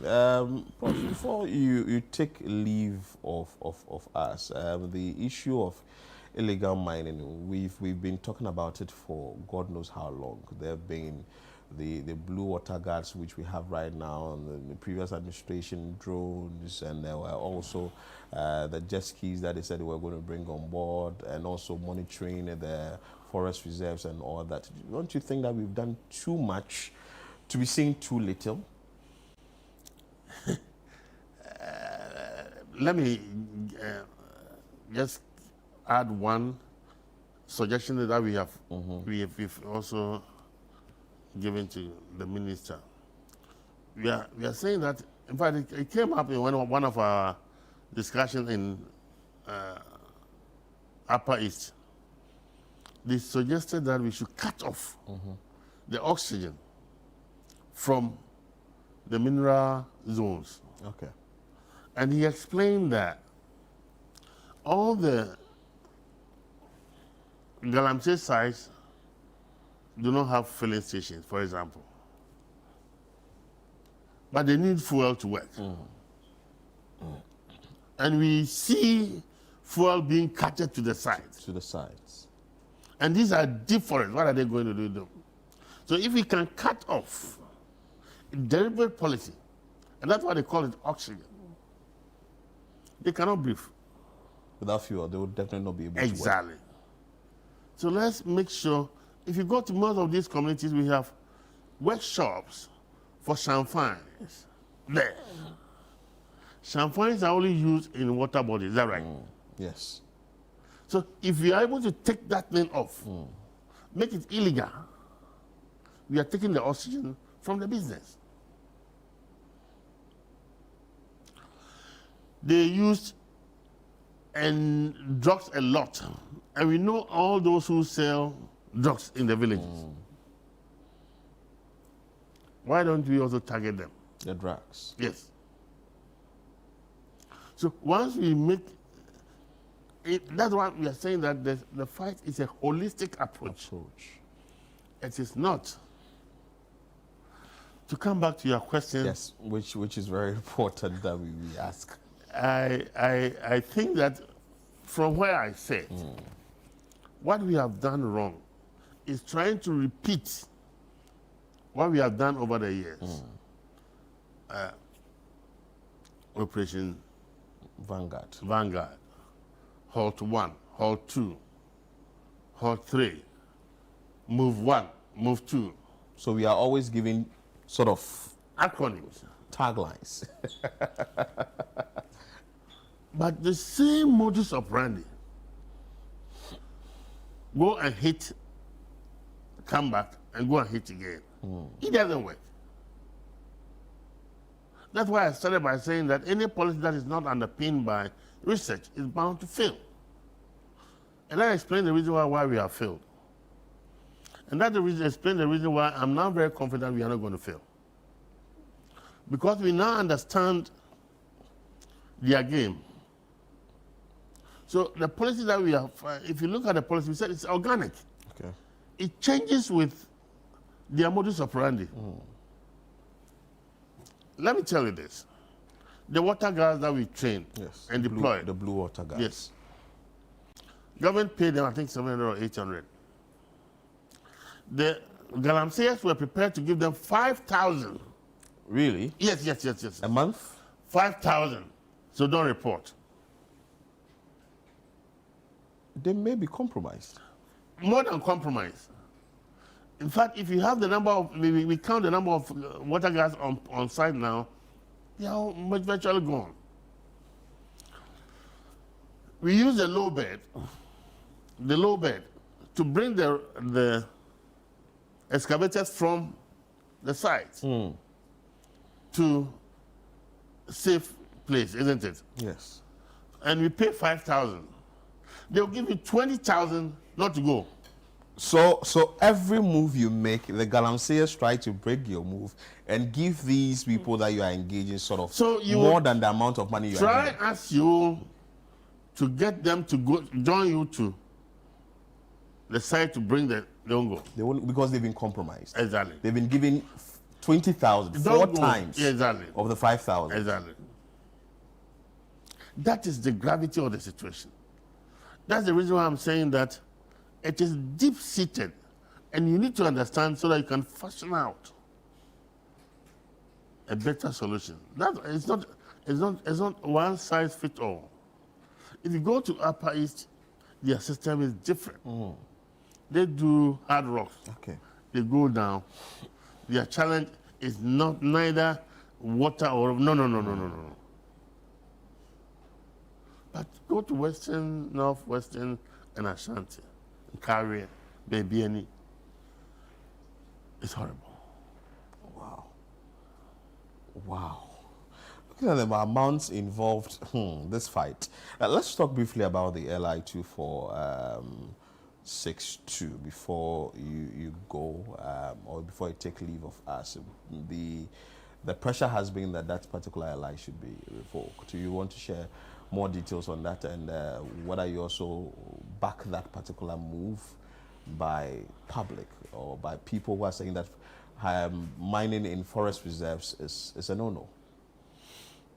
No, well, I mean, I can also sympathize and align with them because of the observations that we are all observing.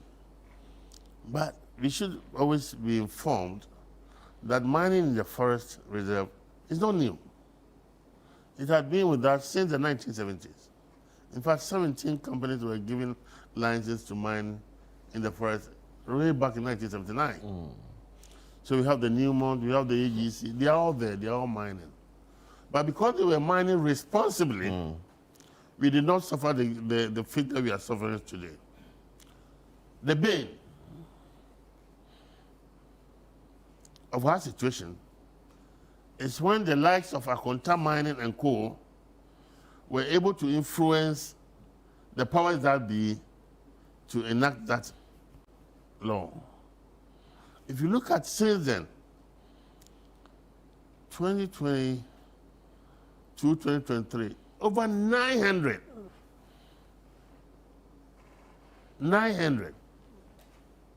licenses were issued, authorizing people to mine in the forest reserves.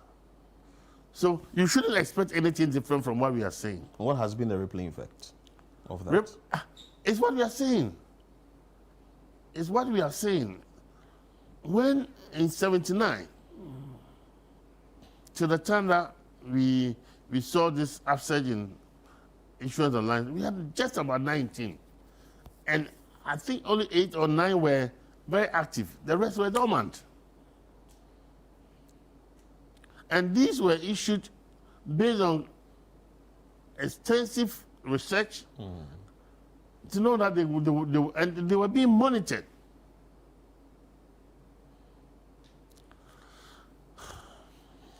Our pain is the unguarded issuance of the licenses.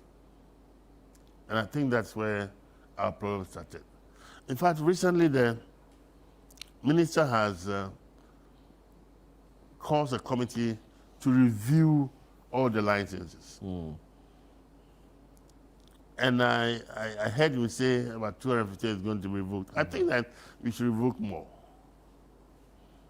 We should revoke more. Prof, thank you so much for your time. Any final words you want to share with us before you take leave of us? Nothing much. Only to say that we all agree the situation is dire. It needs immediate attention. But attention should be guided by, I don't want to use the word common sense. At this stage, we need more thinking than booga booga. It's a fight that calls for more thinking than using erratic measures. It doesn't help. It failed yesterday, and if you go the same way, to fail. To fail today. We need to be informed daily by what is happening on the ground and fashion out appropriate remedy to it.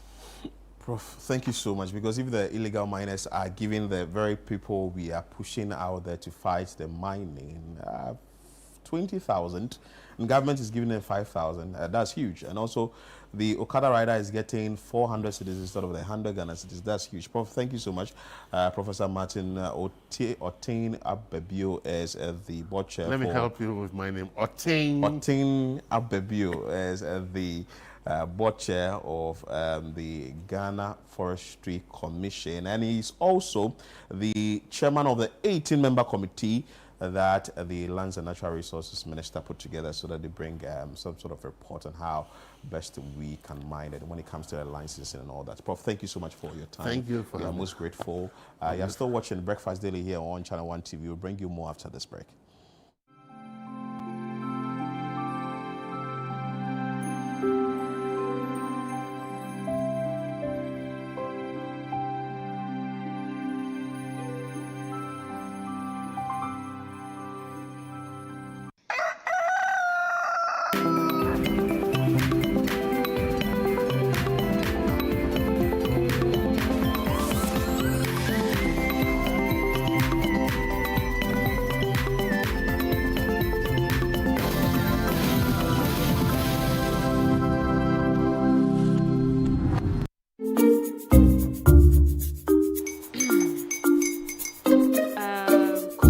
Uncle are almost here. Wait a minute. This one too, your friend Kwame. Wait, Kwame.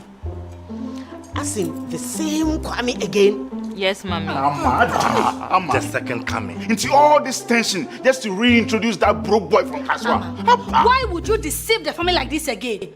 Now I understand the whole delay. Troll from Kaswa. Why wouldn't he be late? Obeying later. Of course.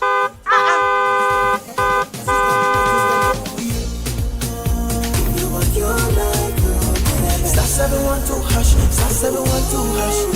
Yeah, you go be the luckiest. Coffee from Georgia be luckiest. From not the pure cause she be luckiest. Yeah, you go be luckiest. No matter why you're luckiest. Everybody go be that luckiest. That's Kwame! Send your God the apple boom. If you put it toye, so would the coming of the Son of Man be. Papa, is that his car? Dial star 712 hash. Choose your ticket. Enter your lucky number. Follow the prompts and let destiny handle the rest. This promotion is regulated by the NLA on the Caritas platform. Verna is clean, fresh and safe. I'm holding my Verna bottle. No plastic seal, no worries. Open and hear the sound like click. That sound means it's fresh, no trick. No plastic seal, but it's still pure. Cool and clean, you can be sure. Verna leads the brighter way. What takes my doubt away? If it clicks, it's Verna. If it clicks, it's clean. Sip it, feel the difference. Verna water, pure and green. Click, open, sip. Click, open, sip. Chalet Verna, no stress, just sip.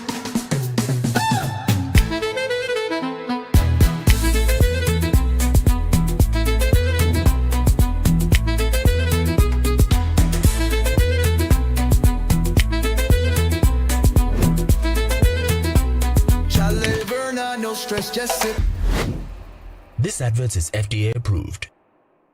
This October, Northern Ghana takes center stage. Get ready for the Northern Business Fair 2025, the ultimate one-stop shop for everything made in Ghana in the Savannah, Northern, Northeast, Upper East, and Upper West regions. From hand-woven smocks and intricate crafts to modern manufacturing, innovative packaging of made-in-Ghana products, and thriving homegrown businesses, it's a vibrant celebration of talent, innovation, and authenticity. Brought to you by Channel 1 TV and 97.3 CDFM, it's the biggest trade fair showcasing Kenyan SMEs, startups, research bodies, and indigenous brands making waves across the nation. It's happening on Saturday the 25th and Sunday the 26th of October 2025 at the Tamale Sports Stadium. The time is 9 a.m. to 6 p.m. daily. Want to exhibit? Call 0205-973-973 today and book your space. Don't just hear about it, see it, experience it, and live it. The Northern Business Fair,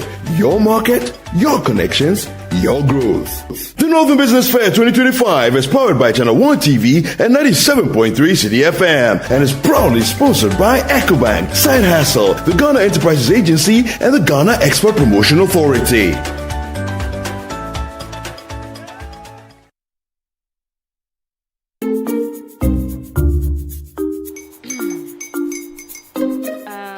Kwame and his uncle are almost here. Wait a minute. This one too, your friend Kwame. Wait, Kwame. As in the same Kwame again? Yes, mommy. I'm the second coming. Into all this tension just to reintroduce that broke boy from Kaswa. Why would you deceive the family like this again? Now I understand the whole delay. Troll from Kaswati. Why wouldn't he be late?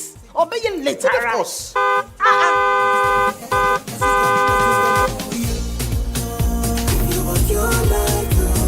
Star 712 hash, star 712 hash. Yeah, you go be the luckiest. Coffee from Georgia be luckiest. From not the pure cause she be luckiest. Yeah, you go be luckiest. No matter why you're lucky. Everybody go be that luckiest. That's Kwame! Send your God the apple boom. If you put it toye, so would the coming of the Son of Man be. Papa, is that his car? Dial star 712 hash. Choose your ticket. Enter your lucky number. Follow the prompts and let destiny handle the rest. This promotion is regulated by the NLA on the Caritas platform.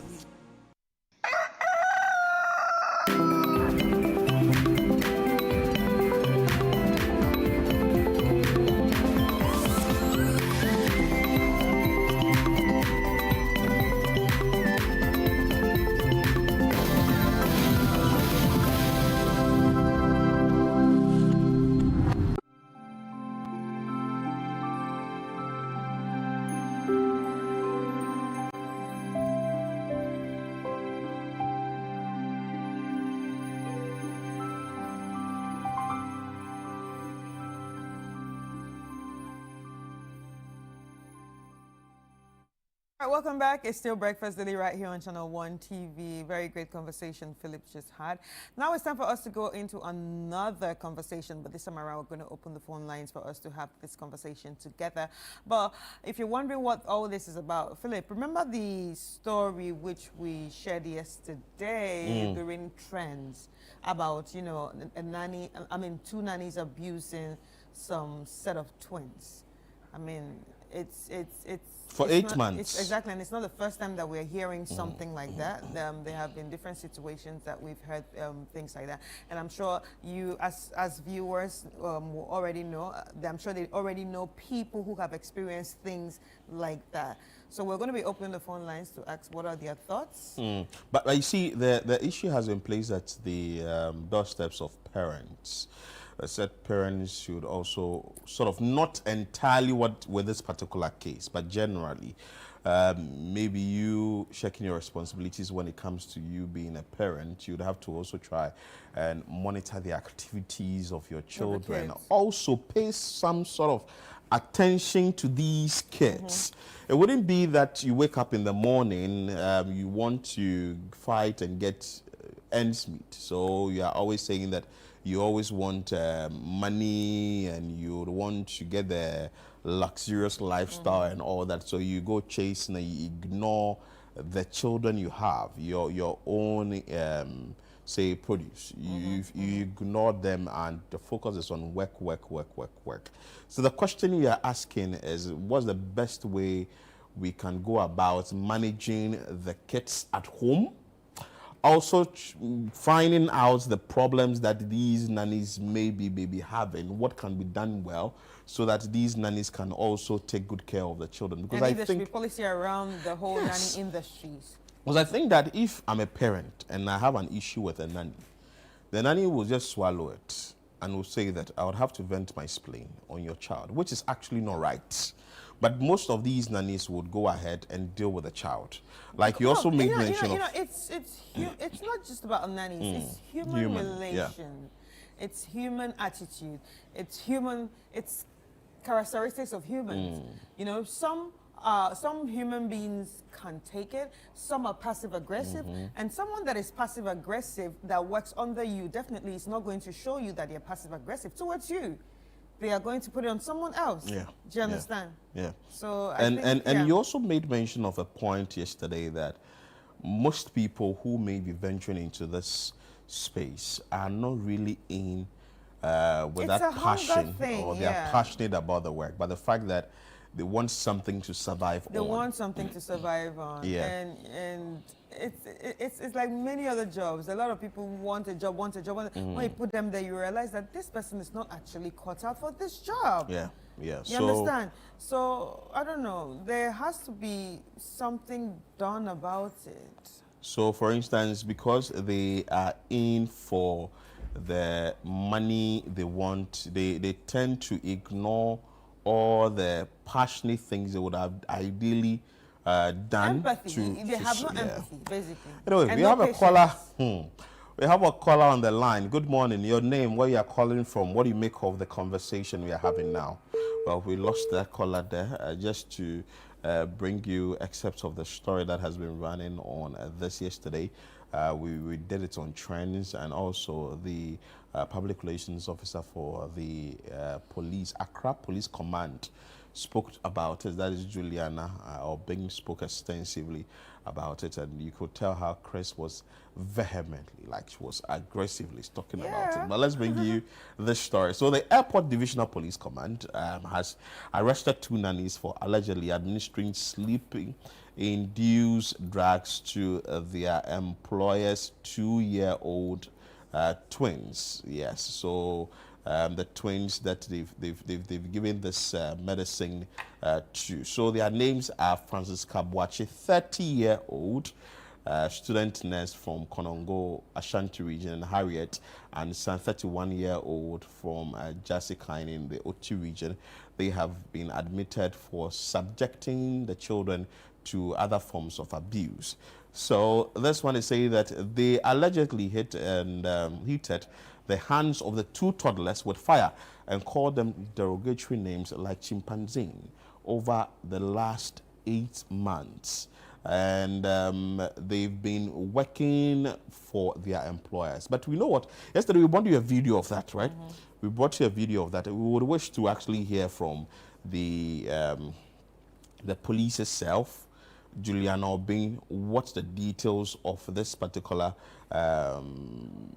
press conference was, what they said to the media, whatever the information they gave to the general public was about, what the nannies did and all that. If we have that video, let's quickly bring you that excerpt of the press conference that Juliana Obeng had with the media, telling the media what really happened in East Legon and also what is being done to these two nannies. Short notice. We have gathered here this afternoon to give you a brief on an unfortunate incident which we find a bit unusual. Now to the details.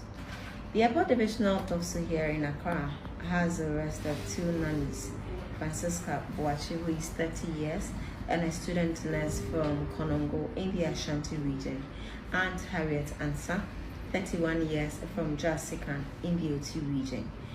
These persons have been arrested for allegedly administering sleep-inducing drugs to their employees, 2-year-old twins, who are boys here at East Legon, Accra. The businesswoman, a 40-year-old who is the complainant, reported to the police that she had observed unusual drowsiness and behavioral changes in her two sons during the month of September 2025.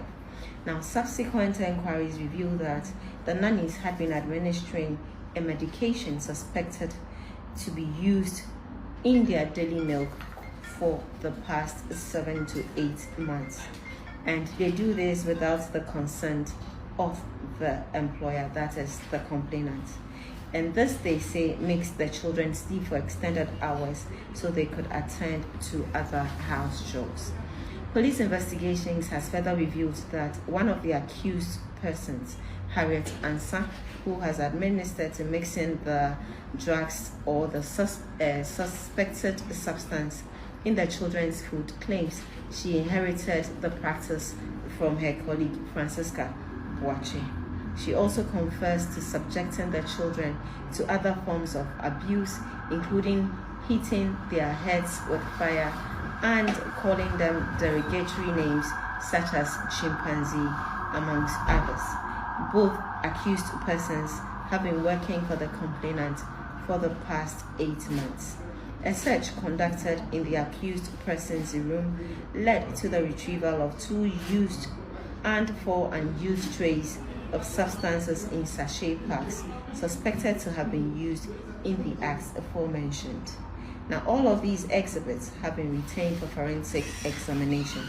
Both accused persons have since been cautioned, charged with the appropriate offences, and have been remanded into police custody to reappear on the 20th of October 2025. The Regional Police Command strongly condemns such inhumane acts against children and urges parents and guardians to remain vigilant in the supervision of domestic staff. Further updates on the case will be communicated as investigations continue. Thank you. Me accused persons, and I'm a suspect. Almost face it was live on TV. So you heard from the Ghana Police Service, that is Juliana Obeng. She's with the Accra Regional Police Command, and she stated the details of whatever is being done so far as this issue is concerned. But it's on the screen, 0302 784 969. You know what caught my attention with this? Apart from the physical abuse that they meted on the kids, the verbal abuse was also part of, you know, their crimes. Yeah, you can't call a child chimpanzee. And apart from that, that also shows us that verbal abuse has a way of destroying people. And we've said that so many times. So if it has effects on adults, imagine that what kind of effects it has on kids, on the children at that age. That's sad. But the focus, we are also trying to also look at what best parents can do, the role of the parents, the role of the government, the role of the state agencies. This should be directly under the gender ministry.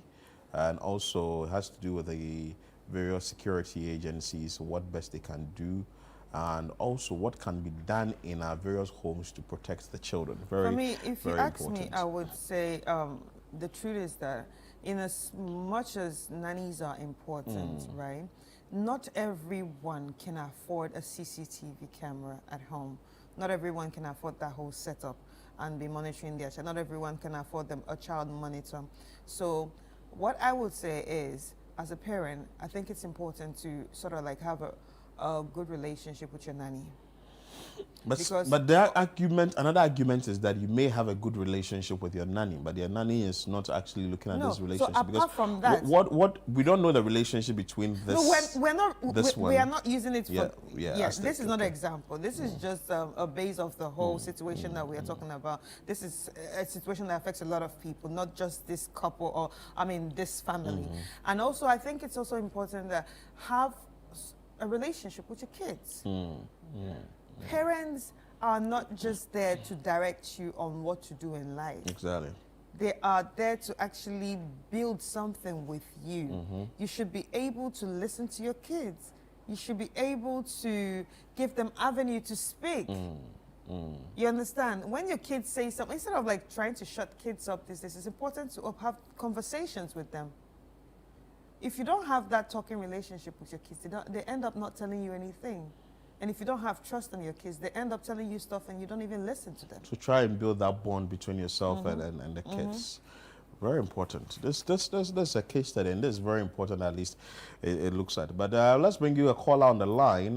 Good morning, your name, where you are calling from, and what you make of the discussion we are having this morning. Hi, good morning. My name is Deborah. I'm calling from Kaswa. Go ahead. Yes. So I think that the issue of abuse by nanny.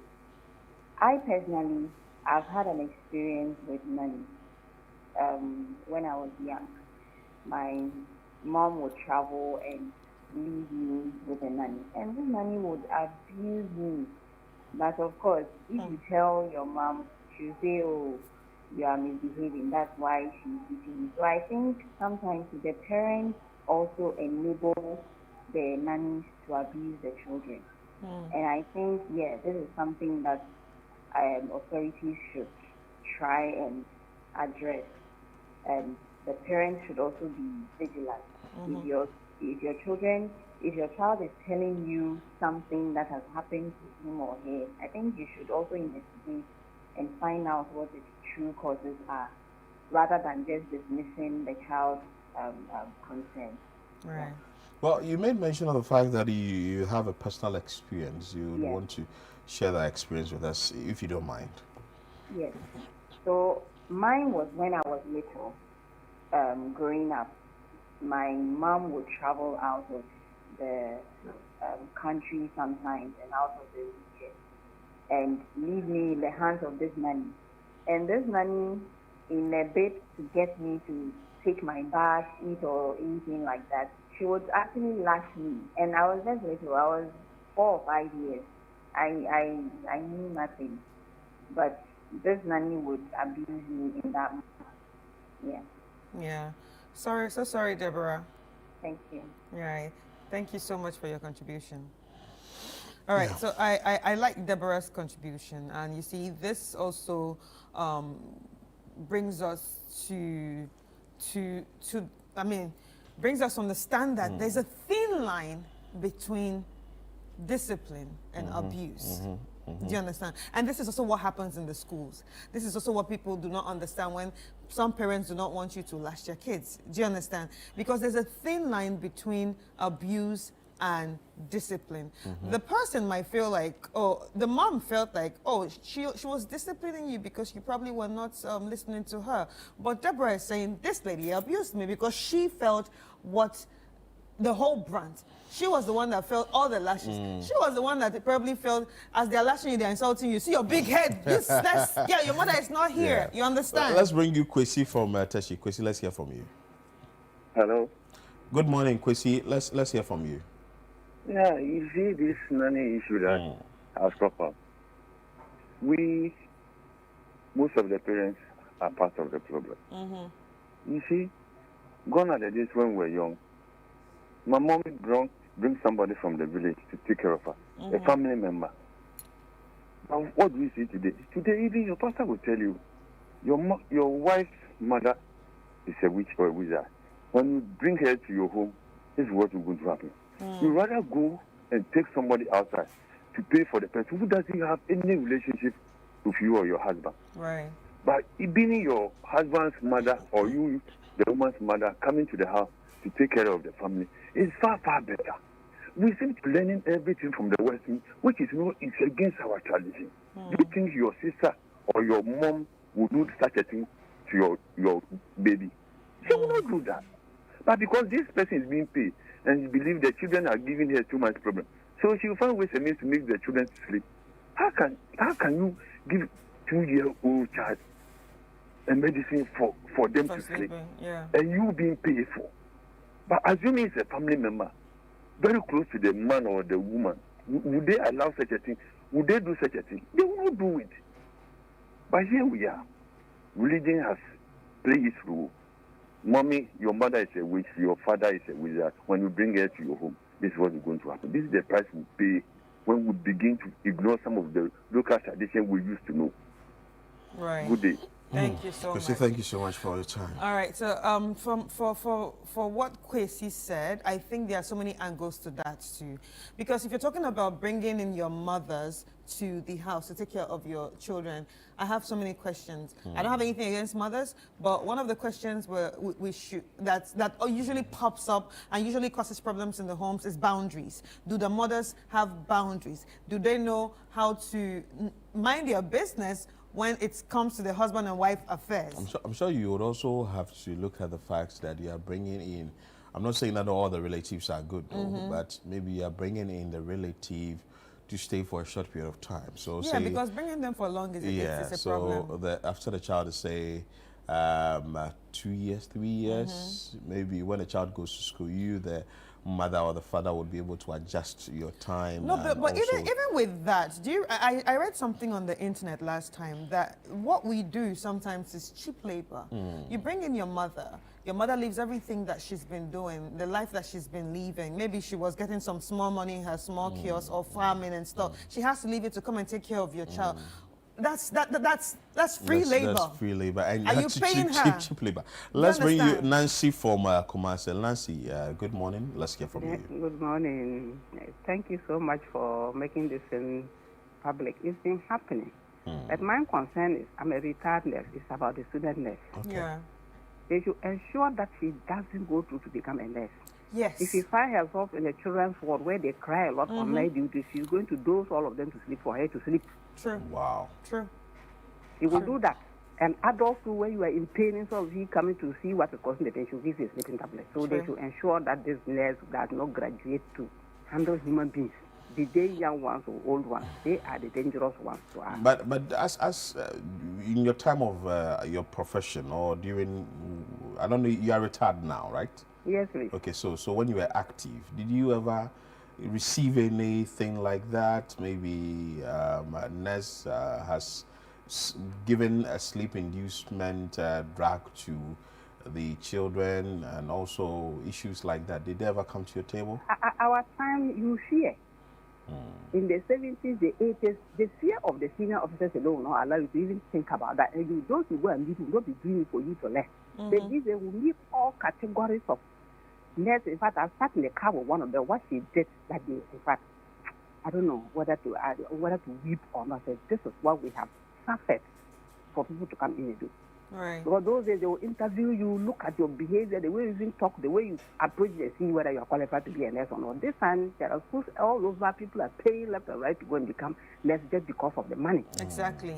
So please, this particular, I'm not particular about that, I don't know her back, but this nurse should not graduate to be a nurse. She's not called. She should go and kill the adults, both adults and children. Wow. When the baby cries so much, you know the baby is well fed, what we'll do is turn the baby on the tummy and the baby sleeps. Nobody gives drugs. Exactly. Unless the child has a problem which the doctor has specifically indicated that given, there will be a dose appropriate to the child's weight or whatsoever. You don't have the right So Right. please, Okay. the nurse, if you allow her to graduate, all of us will be in her hands. One day she will dose us when we are in pain, instead of comforting us and making us solve our problem for us to be relieved. She will give us exam. Probably, if it is overdose, you will sleep and will never wake up again. Okay. Nancy, thank you so much Thank for you so your much, time. Nancy. Yeah. You see what I was talking about yesterday? That's why I had a problem with the blurring of the face. I want to see these people. But that's Okay, what- I know the case is still in the police. Okay, Yes. so when the case is solved and done with, are we going to see their faces? We need to see their faces so no one makes a mistake of employing them again. Because people are funny. They are acting all remorseful just because they are in the hands of the police. When they go out, what's the guarantee that they are going to change? What's the guarantee that another woman somewhere with maybe a younger child will not say, oh, I need help, and they will present the same person again? Do you understand? Well, it makes it difficult, and from what the retired nurse also said, you could see that she's also sharing her sentiment that if you let these people into the midst of the rest of the nurses, the issue would aggravate. But anyway, let's bring you Equia from Lakeside. Good morning, and let's hear from you, Equia. Hi, Equia. Hi. Hi. How are you? Good morning. Good morning. Let's hear from you. Yeah, you can share your contribution. Yeah, I'm enjoying the conversation and I would like to share my little contribution. Sure, go ahead. But sometimes tend to really get caught on this domestic workers. But honestly, this employer can also have certain times. They employ these young girls and young women with the idea of trying to help them with one or two things at home.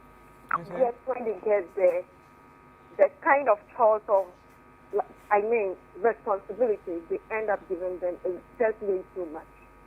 Because listening to the news, it was more like they gave them. I'm not saying what they did was right. No, I'm not saying that, and I can never say that. It's very wrong. I would feel bad if that is done to my son. But then, the idea was to, put them to sleep for some time so that they could get other chores done, right? So if we should delve into this, you may even realize that the purpose for which they were employed when they got there has been way beyond their reason for being there. A nanny should be a nanny.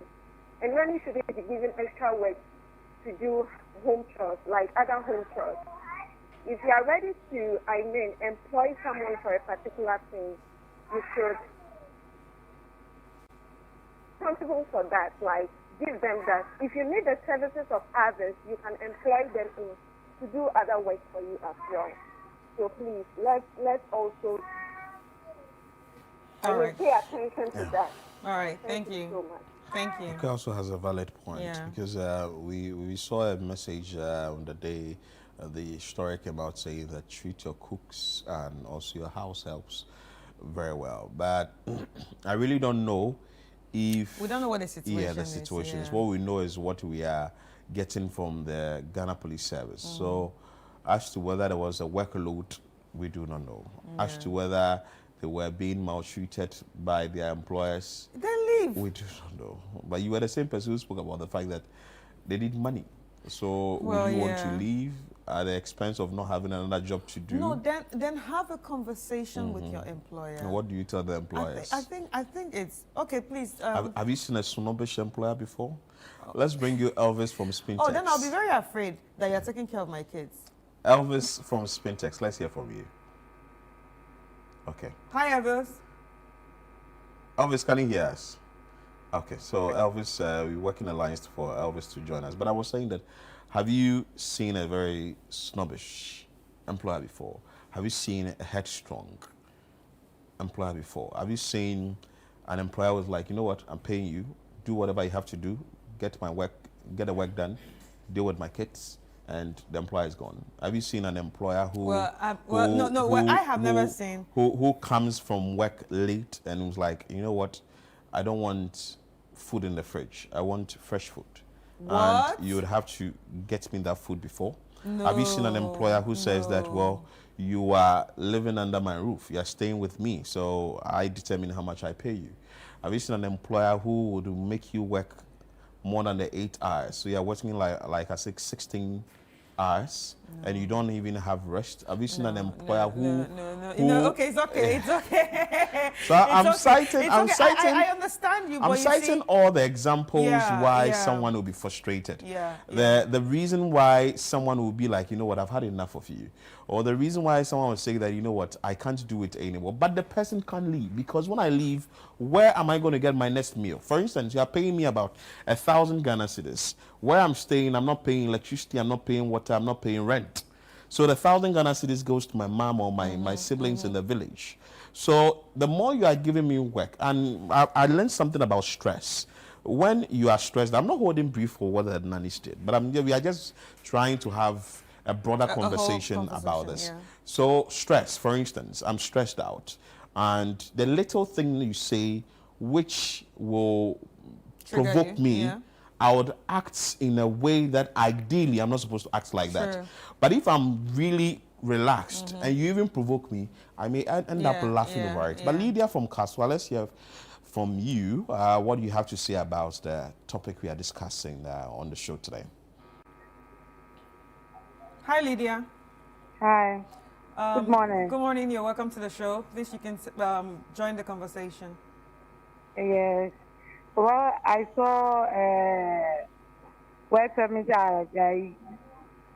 you guys are discussing about nanny abusing children. Yeah. Yes. My side of the story is some of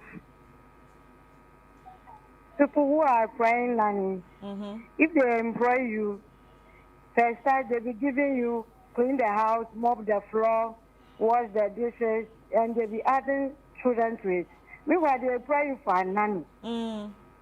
So, frustration.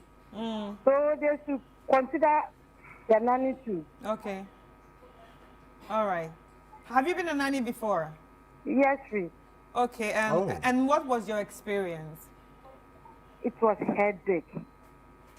What did they do to you? Share your experience. What did they do? And are you still there, or have you left? Yes. Well, at the first place, my madam said, oh, the only nanny that you are come to do in the house. And I said, okay. And the second time, the next day, she asked me, oh, do this one for me. Wash my clothes and mop the floor. At the same time, taking care of the children at home at the same time. Wow. So it was headache. At the time, I said I resigned the work and I just left the house. Right. And you were working for how many hours? 24/7. So until the children will sleep and the parents too will sleep before you go to bed. You see.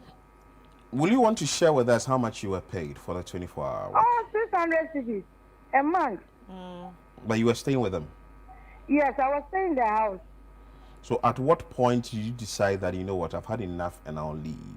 Oh, at the time, my madam just came to the house and said, I even forgot to go and pick the children from school. Wow. Okay. And you left? Sorry. And you left and you didn't come back again? Yes, I left.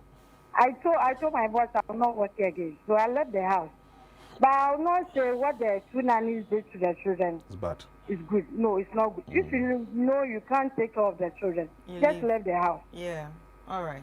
Thank you so much. That's Ikea. it. Thank you. Thank you. So she said experience. There is this message coming through. Good morning, Chris and Philip. The best thing to do is to make time for your children. Find a way to be there for them until you take care of them, and even a bit after. Nobody will treat your children the way you will treat them. Staying away for far too long from your children causes them to pick up bad habits. It's never easy but just try. And it's very important. Please try. You know what? My daughter, now when I pick an attire to wear, automatically she's doing bye-bye. She knows you are going again. And my son, as soon as I pick an attire to work, Daddy, are you going to work? Yeah. Because your life is like, they know, and they are very fast. They pick whatever you are doing. They learn a lot. So if you do not make time for them, there is a study that between, say, age 2 or 3 to 13, if you are not in their life, after 13, you vanish. You're not in their life anymore. They can do everything they want to do without you. Another caller is on the line. Your name, where you are calling from, and what do you want to share with us? Please, my name is Josephine. I'm calling from Kotoku. Let's hear from you, Josephine. I had a conversation on nannies, and I want to say a little about it. I've been one of them before. Yeah. And the way the people treat nannies, very, very bad. And my own was, the woman said I'm a witch. So I'm the one causing her to fall sick every day. So from that time, I was having a small girl, which she was 1.5 years, and we were doing the same nanny with that child. So imagine, it was really, really bad. Wow. Even at times, food, they will not give you food, and the kids, they are afraid to play with my child because the mother said I'm a witch, and the child too is a witch. So it wasn't easy. So at least they should also pity us because we came for a work. We didn't came for trauma and treating us very bad. I'm so sorry. So you left. Yeah, I left the house. What did you tell your boss before you left? How did you gather courage to leave? Yeah, it was that time we were attending Hodem Vocational School. They sent me to sewing. So they want me to leave the class and come to the house and cook for them. That place, you see, we are learning. I can't tell the teacher, please, I want to go home and cook for my mother. Since I'm staying with you, I need to gain something from you so that in case I'm not staying with you, I will get something doing aside. So I ignore biting that advice. So I'm always late in the house. If I will go home, maybe they will cook and they will leave some for me. Then it started that hatred. They'll be complaining as they stop their classes, and I can't stop as well. So it got to a time I told the daddy that, please, I want to go. Even it was the woman who told me I should leave the house. If I think I can't do the things anymore, I should leave the house. So then I left. So I waited for the man to come around, and I told the daddy that this and that is what happened yesterday, and I don't think I can come to the house again. So I left there. And I never came back. But were you able to finish it with the sewing? No, I wasn't. Now I'm working in a pub. Yeah. Wow. Sorry for that. Sorry for that. Okay. Yeah. Thank you. Thank you for joining us and sharing your thoughts with that. So you see, you hear from the side of the nannies, you hear from the side of the mothers. It's a two-way sword, and it's just so sad. I grew up with nannies. Oh. I grew up with 3 nannies, and one thing I've learned from my mom is that when you take care of them, they take care of us. When you take good care of the nannies, they would. Yes. You see, there are maybe I've not done. I don't have the statistics, but maybe out of 10, you treat 10 well. Maybe 1 or 2 would be wayward. Will be crazy. Yes. Yeah. But if you treat the 10 well, I'm sure 8 out of the 10 will be very nice to your children. For instance, you are coming from work. You know there is a nanny. You know her size. You know whatever outfit she can put on. You buy her nice clothing. Yeah. Oh, this is for you. Change your clothing. Yeah. Or you once a while you are staying with a person. You see that the person's phone isn't good. Oh, you have some extra funds. Because we need to actually exactly. You have person. some extra funds. You could say, okay, fine. So I can't afford the iPhone 17, but I can get you an iPhone 11, or I could get you a Samsung A15. I could get you a Samsung A17, not the so expensive ones. Or you are coming back from work and you are like, once a while, oh, you send the nanny a mumu. You are paying her 600 Ghana cedis, agreed. But once a while, you send the mumu like 500 Ghana cedis. The nanny comes, oh, what should I use this money for? Oh, no, keep it on you. Just use it to handle other things. I think it's important you show them kindness too, because hearing from the nanny side, I'm just sad about it because I didn't grow up seeing them like that. One thing about me, after we even grew up, my parents were like, you know what, the kids are grown up now. I think you guys need to go. But they didn't want to go. They didn't want to go. So our doors were open. Because there was a bond. So they were now coming in for holidays. When they go to their place, they come and stay with us. They can come and stay for a month and disappear again. So it's the same thing I'm also doing with the person in my house right now. Charlie, she was supposed to be going and coming. I told you about her situation. She was supposed to just come in the morning and leave. Then she told me that, you know what, I want to stay. If you want, don't pay me. I want to stay in the house. If you want, don't pay me. I'm like, no, I got to pay you still. But you can stay. Yeah, she sleeps when she wants to sleep. When she's done with her work, just sleep. And you go home to see everything done intact. Yes. Don't be chewing the rice and chicken and be giving her something that ideally you wouldn't want to consume. Also, with the nannies, if your bosses are treating you well, you should also, they said one good turn deserves another. So they are treating you well. You should treat them well. And the children can be very stubborn, but that is agreed. True. But know how to go about it. And there's another one that was trending on Twitter the other day. Parents or people that will carry the whole family to restaurants to eat. You and your kids are eating, you know, the spaghetti bolognese, the this and that, the shrimps, that. And the nanny just sits and watch without eating nothing. Make her isolate herself. Let her be part of the family. Because she's a nanny. She doesn't know how to eat spaghetti bolognese. Let her be part of the family. Because she's a nanny. She doesn't know how to, use the fork and knife and everything and then eat the starter and the main meal.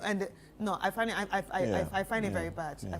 At the end of the day, they rather cultivate some kind of habit and they come after you. So the very important thing as well, also with the parents, you should also try and make time for your children. It's We've a spoken two-way about sword. this. Yeah, it's a two-way sword. We've spoken about this extensively. And also with the nannies, if your bosses are treating you well, treat the children well. If you think that you can't handle the pressure that is coming, just leave. I said that. Just leave. If you can't handle it, leave.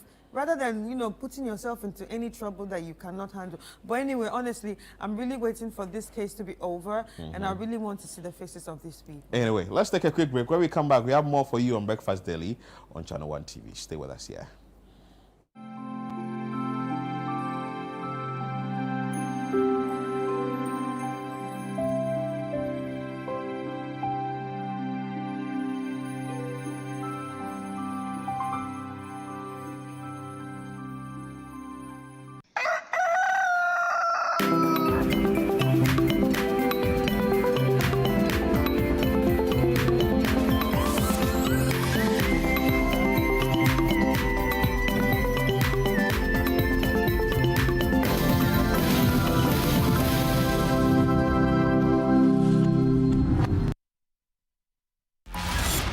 Love the Premier League? Your DSTV premium subscription could get you there in real life, Charlie. Stay connected for your chance to watch the Premier League live. Man U versus Man City at Old Trafford or Arsenal versus Man U in London. Stay connected to score with DSTV Premium. This promo is regulated by the NLA on the Caritas Lottery platform. Terms and conditions apply.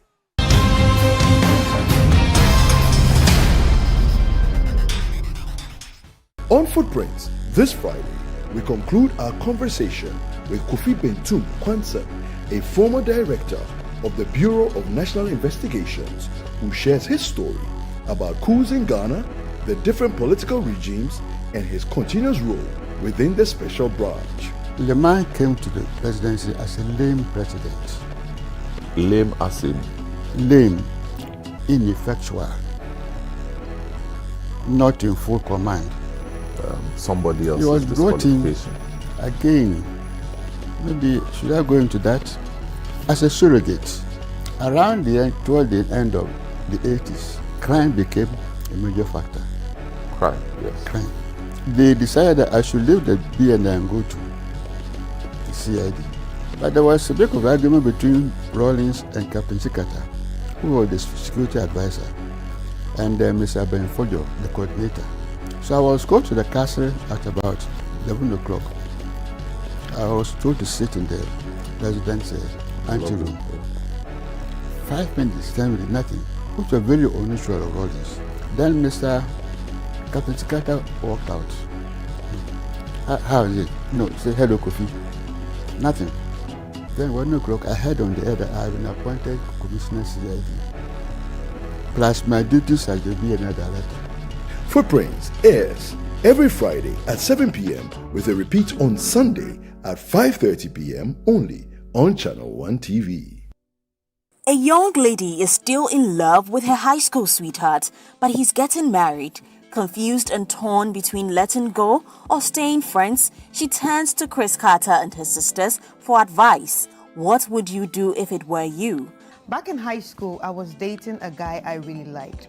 Unfortunately, my teachers at that time forced me to end the relationship, and I obeyed. He tried to reach out, but I never explained the real reason why I left. Eventually, I reconnected with him, hoping we could talk things through and maybe even give our relationship another chance. But then he told me he was getting married. My heart sank. I congratulated him and ended the conversation. The truth is, I think I still love him, but he is married now, and I will never want to interfere in his marriage. Still, the feelings are there, and I do not know what to do with them. So, dear sisters, I need your advice. Sometimes when you know that something could have been yours and it's no longer yours, you long for it. So that thing that she's feeling like love is because she feels entitled to him. People and get people hanging up in feelings that they had. So having said that, I think that she would need to distance herself from this man. Clearly maybe she has seen him now and he's looking like something, he has come to be what actually she thought he would be. Tune in this Friday at 9 p.m. only on Channel 1 TV. Sister Sister is proudly sponsored by Gino. Gino truly cares.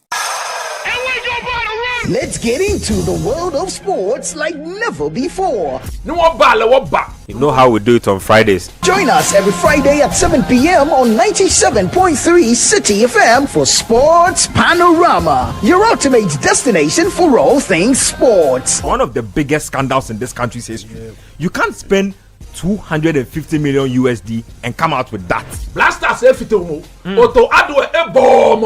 From the thrill of association football to the excitement of basketball, tennis, athletics, and even emerging sports, we cover it all. Whether it's the Premier League or the latest NBA showdown, we bring you the stories behind the stars. Getting an opportunity to become a national team coach, he should understand the politics around football. And don't miss the prayer of the rabbi.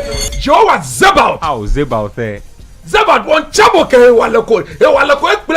We're not just about the games, we're about the community. If you are going to be given this kind of treatment, then you need to be that guy. When I look at him play, he is not. Big shout outs to my YouTube people. Tune in every Friday at 7 p.m.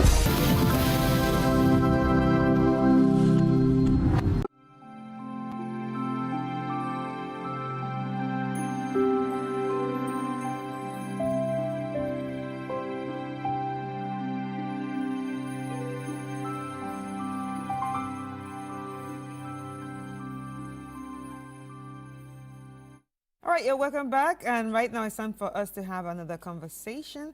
And we'll be speaking to the Infantsiman Old Girls Association. And it's all about the Moga Business Fair, and it's the 3rd edition. So in the studio with us, we have Nelly Joanna Spio Abadio, an old student of Infantsiman Girls School, Florence Emefa Papo, old student of Infantsiman Girls School. You are all welcome. Thank you. How's everything? very well. Hey, you're really repping your school with your eyeshadow. Yes. Oh, interesting. Anyway, let's get straight into the conversation. Now, tell us about the Moga Business Fair and what it is all about. Thank you for the opportunity. Yeah.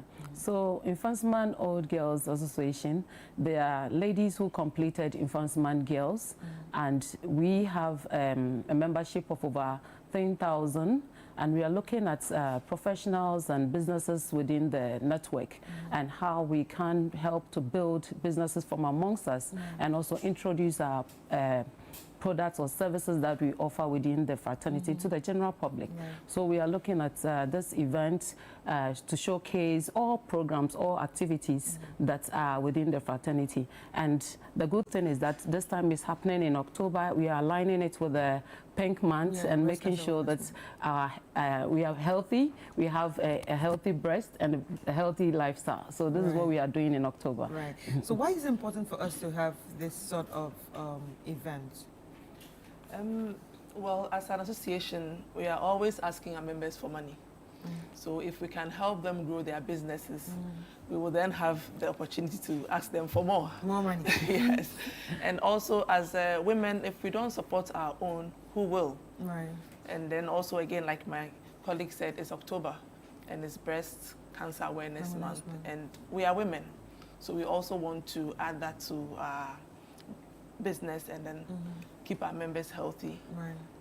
All right, so this is the 3rd edition. What does this year have different from the ones that have happened? The ones that has happened so far were all in August and I think November.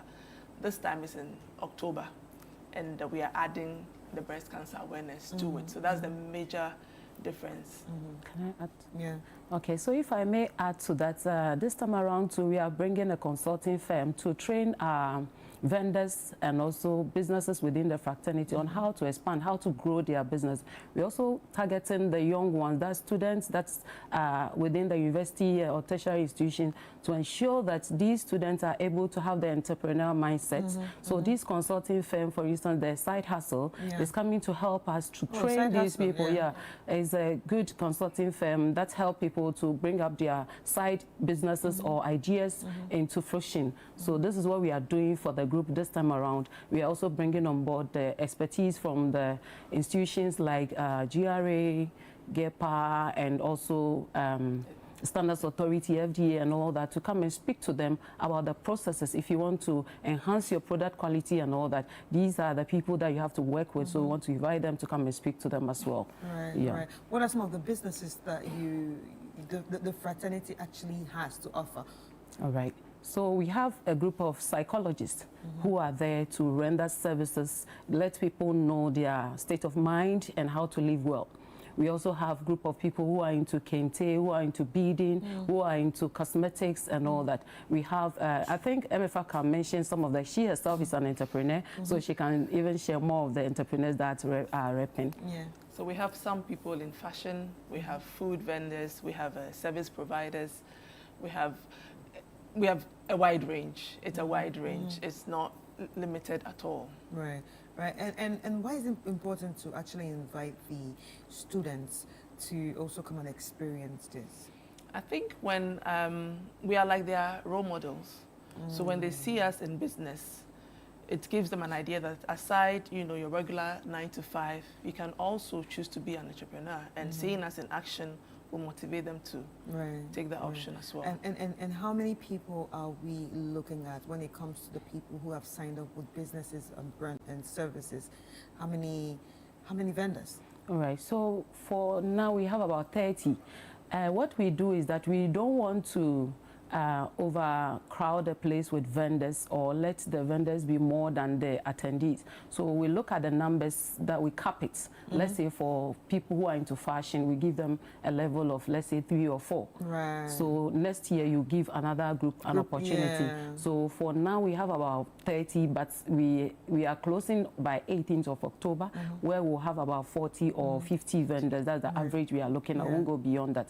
This is also to make sure that we really have the numbers to patronize the products that are on display. Yeah. All right. So you've done this twice already, and this is the third edition. What was the response from the vendors? How has been the response from the vendors? Did they appreciate this? What happened? Did they enjoy it? Did they sell out? You know. Good. Would you want to take that? We can both take it. Okay.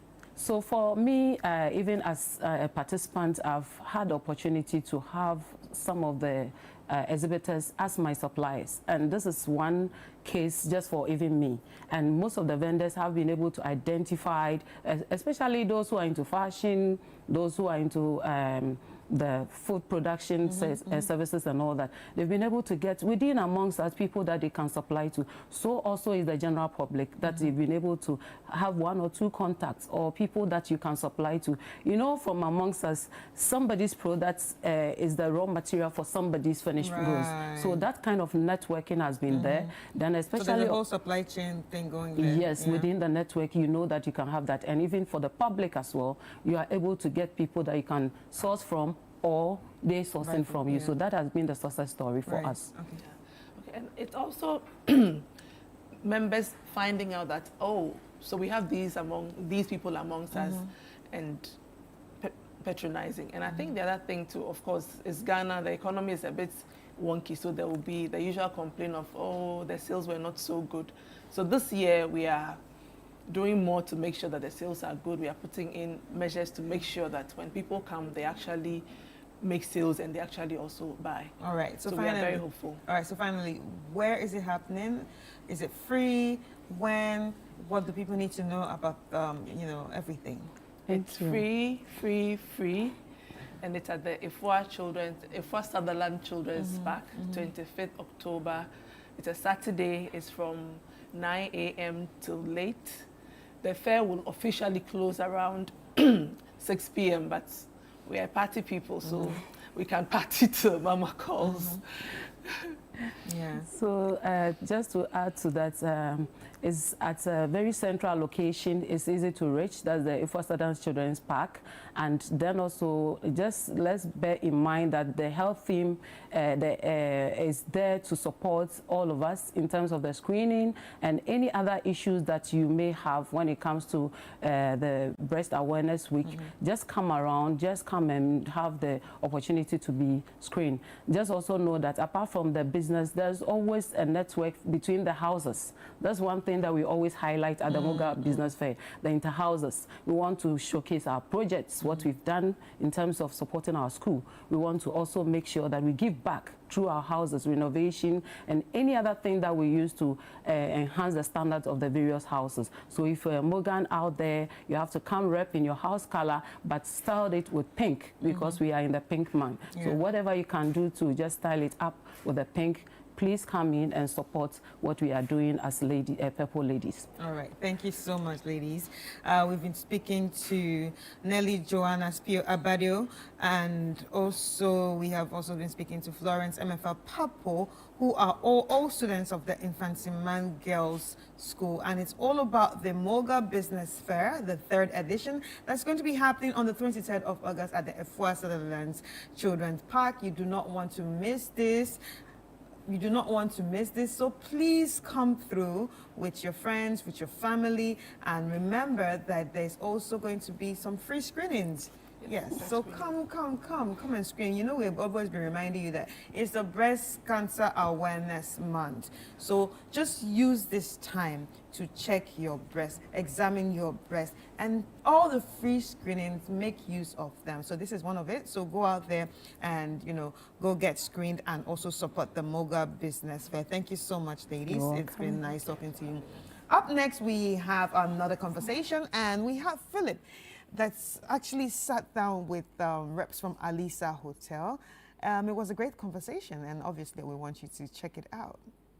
We're grateful you stayed with us here on Breakfast Daily. Let's bring you an interesting conversation. And you know, as Customer Service Week, yes, if you're a customer, this is your week, and you have to really be appreciated by all the organizations and the places you do business, the places you go for your transactions and all that.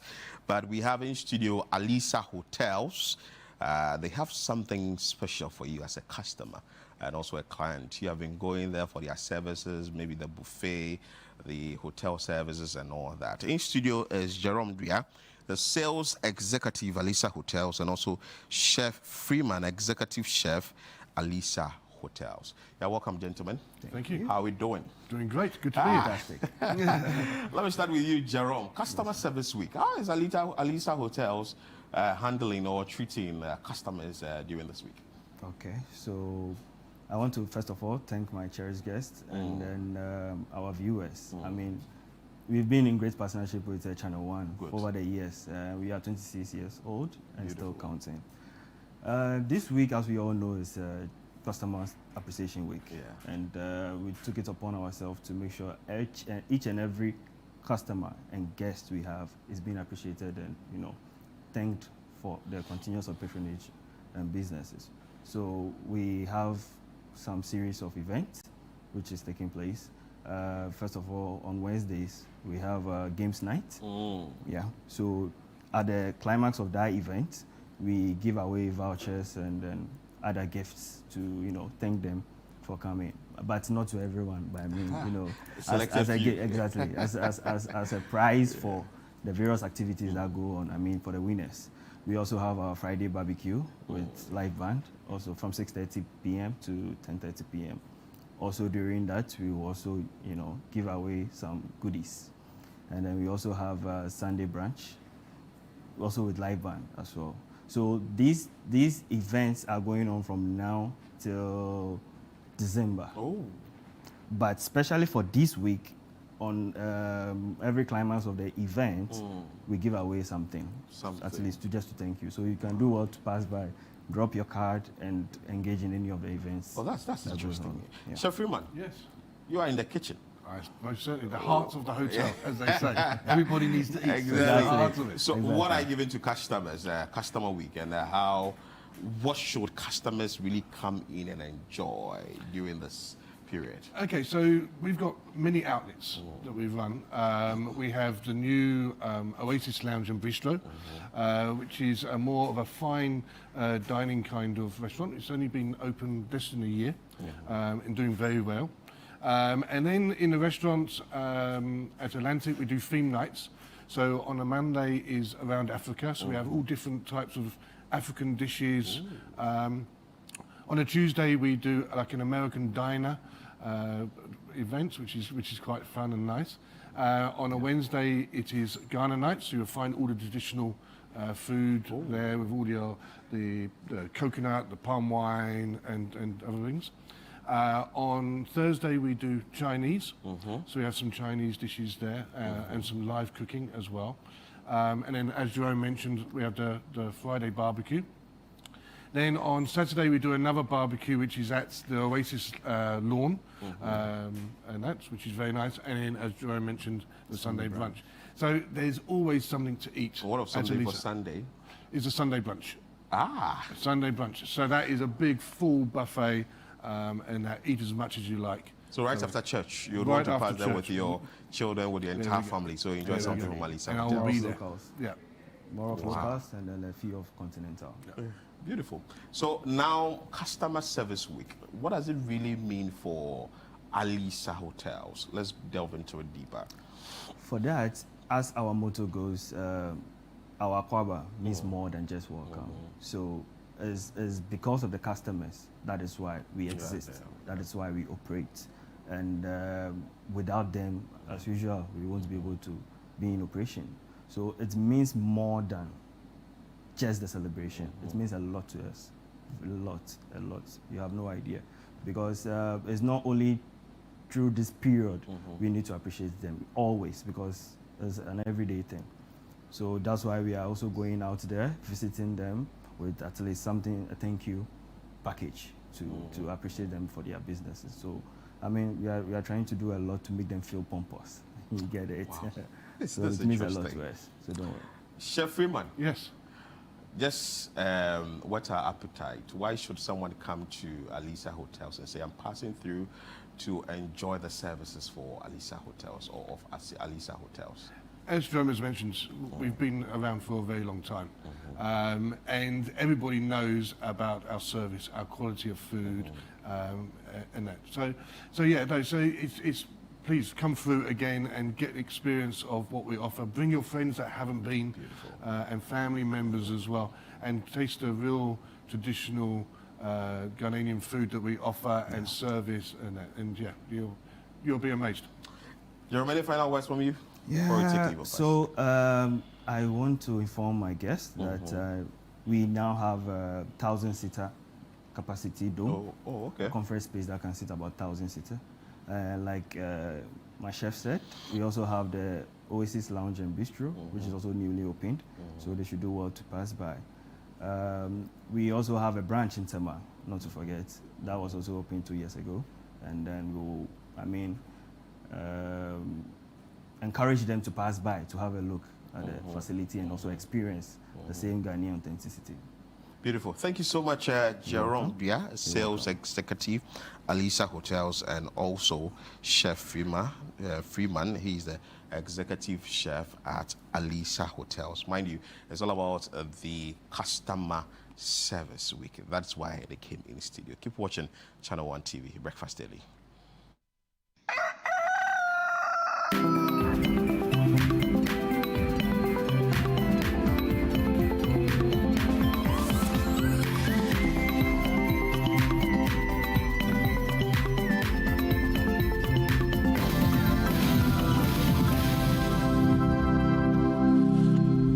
Thank you for staying with us here on Breakfast Daily on Channel One TV. Let's bring you more on the show. And you'll be excited about this because you've always been preaching that, well, at least once a month, once in 3 months, or once in 6 months, something should be done for people who would want to come directly with the farmers to buy their produce. And CSIR Food Research Institute is organizing a food fair. But in studio is Dr. Gregory Kwamnaga, is the Deputy Director, CSIR Food Research Institute, and also Mr. Thomas Naja, Head of Commercialization, CSIR FRI, for us as the Food Research Institute, for us to have conversations around the upcoming food fair. Let me start with you, Doc. Once you are welcome to the show. Thank you so much. CSIR, you have a lot. CSIR, Soil, CSIR Food Institute. What is it? What is CSIR Food Institute about? Okay. Thank you so much for the opportunity. For CSIR, we have 13 institutes that make up the CSIR and our head office. So, in all, that is what CSIR is about.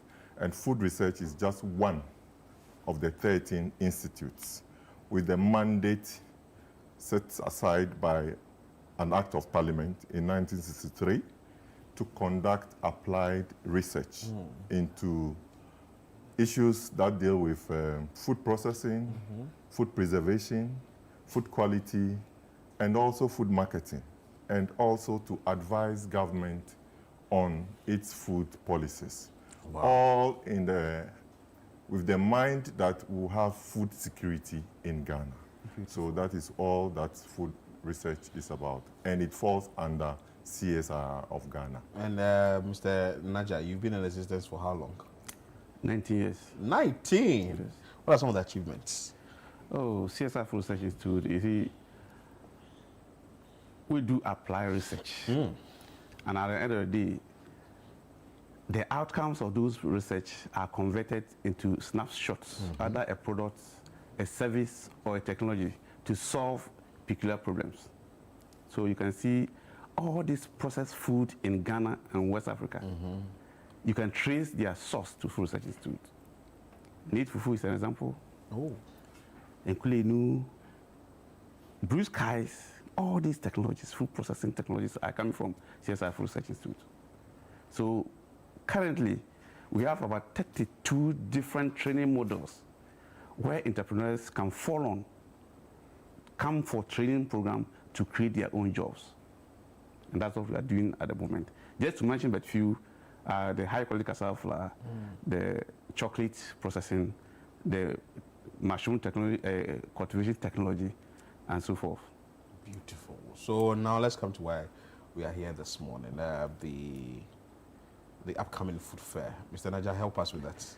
Yes, details. so CSR Food Research Institute, as Dr. Komaga said, is part of CSR. So on behalf of CSR, every year the world celebrates food. And this year the World Food Day will fall on 16th of October. Based on that, CSR Food Research Institute, on behalf of the whole CSR, we are organizing a World Food Day to climax that program. And it begins with 15th, 16th, and then 17th. So let me just give you the program outline. There's going to be exhibition throughout the 3 days. Okay. Where entrepreneurs are supposed to bring their entrepreneurial technology to come and showcase for the world to see, because Ghana is converging at CSR Food Research Institute next week. Wow. So you are all invited. And who can come and showcase? If your product is within the food value chain, you can still come. Somebody called me and said, he deal with shea butter. Shea butter is also food. When you go to the north, we use it to cook. So drinks and other things, but be very careful, it shouldn't be alcoholic. It shouldn't be alcoholic. But Doc, is there any criteria you are using to select the people who come for this fair?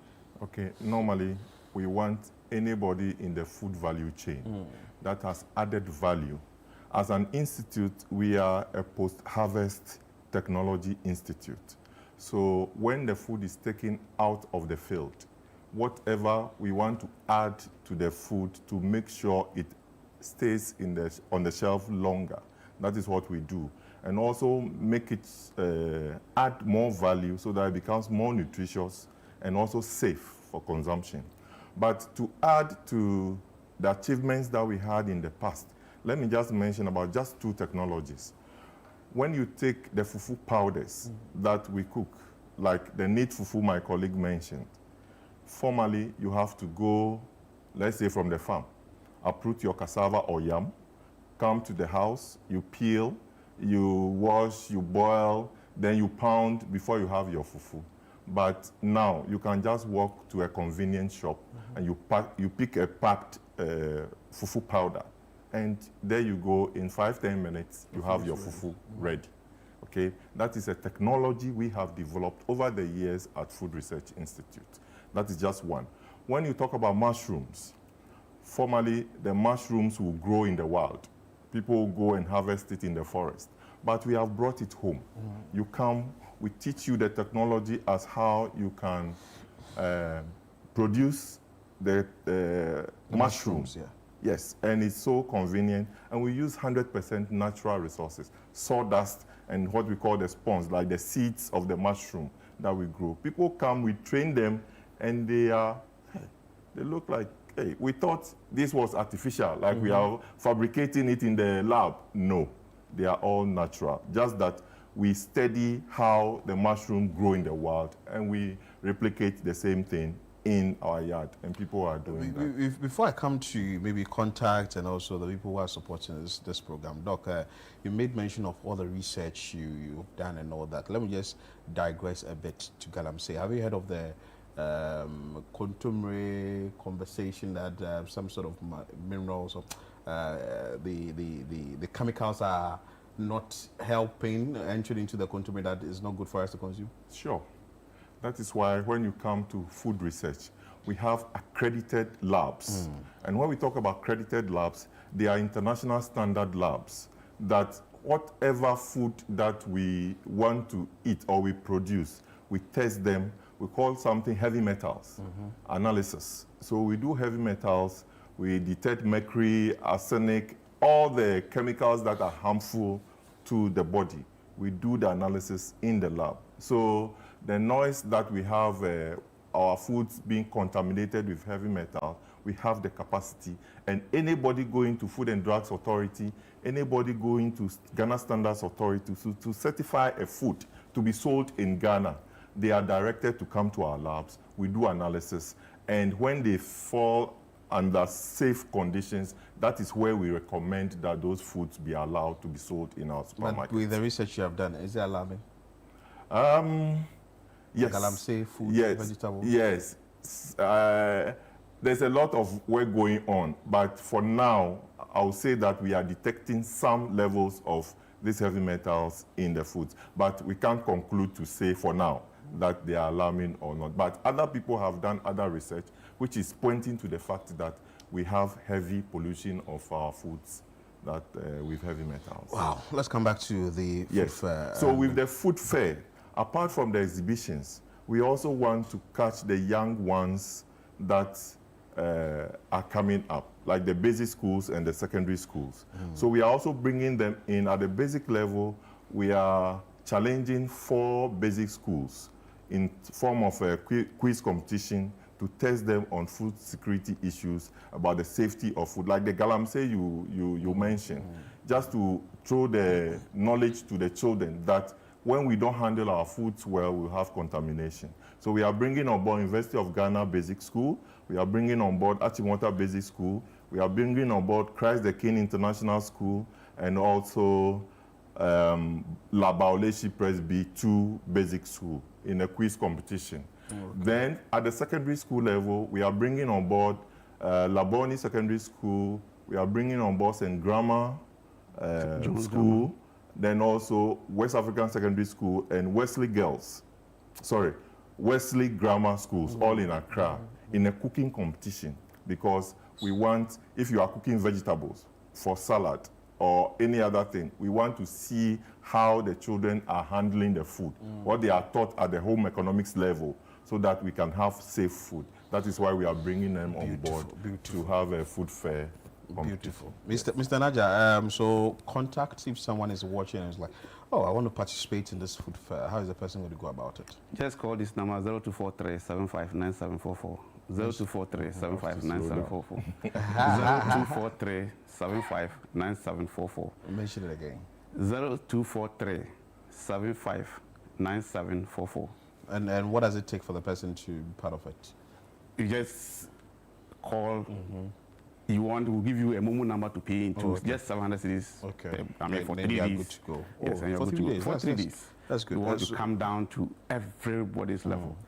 And then, can I touch on our sponsors? Yeah, you can. So we have, we want to appreciate Channel 1 TV and City FM for being our main media partners.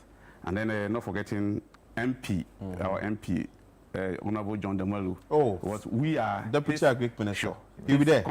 He'll be there.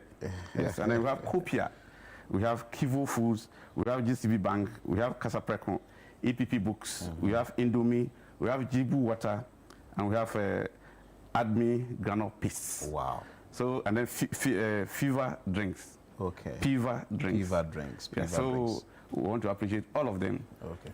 You want to add? Yes, let me also add that apart from all the exhibitions and all the competitions that we also have, we will also be having what we call farmers market. There will be fresh food crops or food products like tomatoes, like the onions, like yams, like plantain, fresh ones. So people can come around and shop. Yes. Hey, please go. Next week, Wednesday to Friday. Yes. Go and do your shopping there. Go get all the fresh produce so that you can it can take to your home and also be part of this all important food fair that has been organized by CSIR Food Research Institute. Thank you so much, Doc. And thank you so much, Mr. Naja. Thank you so much for Dr. hosting us. Gregory Komlaga is the Deputy Director, CSIR Food Research Institute, and also Mr. Thomas Naja, who also coming from the Food Research Institute, CSIR, who's the head of commercialization. Stay with us here on Breakfast Daily. We'll be back with more.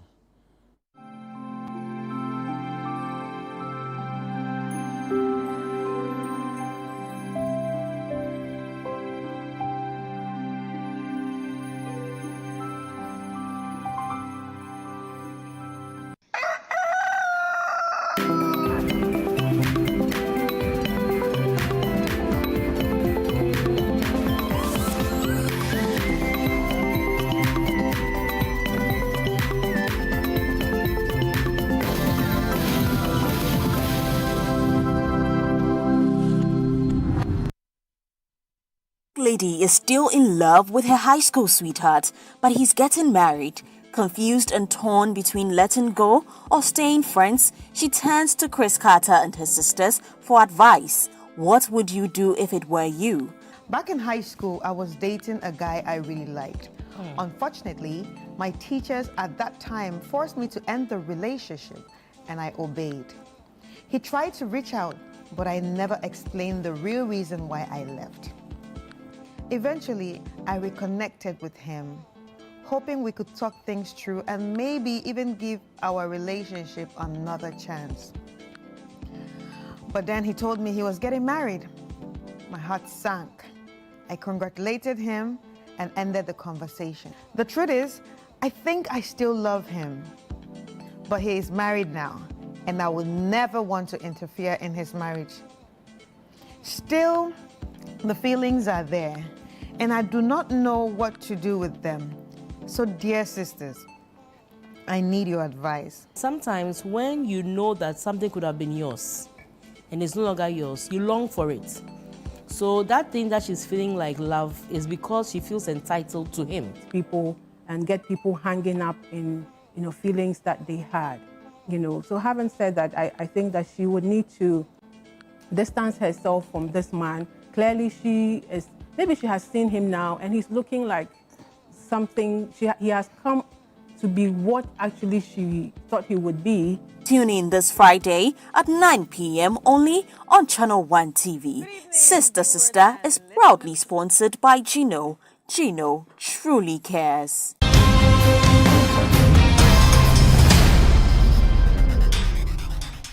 On Footprints, this Friday, we conclude our conversation with Kofi Bentum Kwanzaa, a former director of the Bureau of National Investigations, who shares his story about coups in Ghana, the different political regimes, and his continuous role within the special branch. The man came to the presidency as a lame president. Lame as in? Lame, ineffectual, not in full command. Somebody else. He was brought in again. Maybe should I go into that? As a surrogate. Around the end, toward the end of the 80s, crime became a major factor. Crime, yes. Crime. They decided that I should leave the BNI and go to the CID. But there was a bit of argument between Rawlings and Captain Chikata, who was the security advisor, and Mr. Benfojo, the coordinator. So I was called to the castle at about 11 o'clock. I was told to sit in the president's anteroom. 5 minutes, 10 minutes, nothing, which was very unusual of all this. Then Mr. Captain Chikata walked out. How is it? No, say hello, Kofi. Nothing. Then 1 o'clock, I heard on the air that I had been appointed Commissioner CID, plus my duties as the BNI director. Footprints airs every Friday at 7 p.m. with a repeat on Sunday at 5:30 p.m. only on Channel 1 TV. It's time to promote volunteerism, active citizenship, and patriotism in Ghanaian society, where we shine the spotlight on the unsung heroes among us. Today, we're not just launching a program, we're igniting a revolution of skills, dreams, and hope. On Volunteers TV, we highlight and celebrate people and groups that are great examples to us all. Every single region in Ghana, we're doing something. Good. So no one's being left behind. Over 800 kids that come to school, so having an extra classroom, extra resources will be really, really beneficial. If you're a volunteer, you are actually serving because you are giving up your time and resources for nothing in return. Volunteers TV, Sunday at 6:30 p.m. only on Channel 1 TV.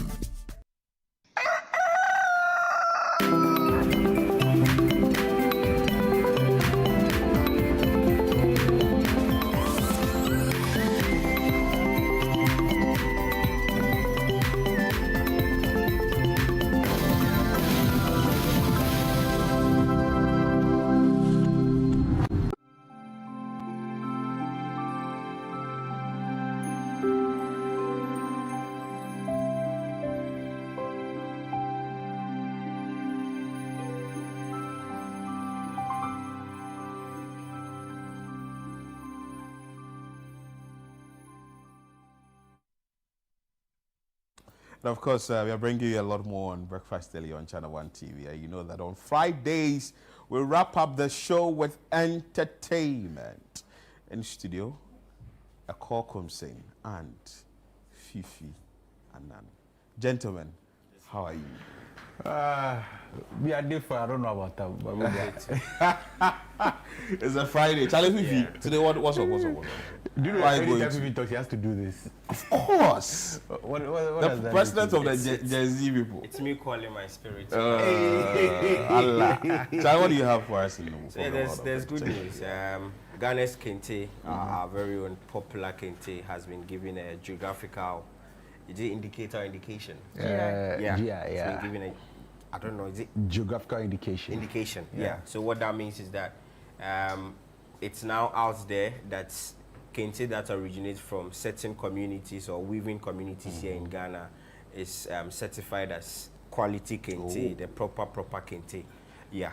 So if you want Kente to buy anywhere in the world, the best place to go for quality Kente is we have places like Bonri, Abotime, and others. The northern part of the country, they also do some. Yeah. They don't call it Kente. What do they call it? Is it the smoke?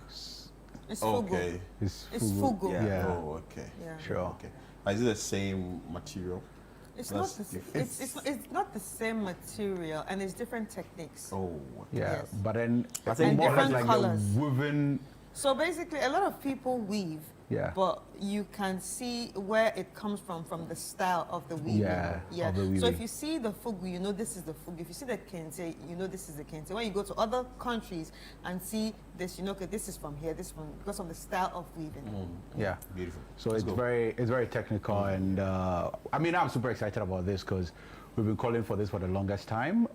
If you go to the UN, apparently at the entrance, you know, they have Kente from like top to down. You know, the design is there. So it's good that we are now owning our properties globally, and it's also something very good for us. So I think it's a win for the creative industry, for the textile industry, and also for Ghana at large. And I think now if you're wearing Kente, you should be proud of it.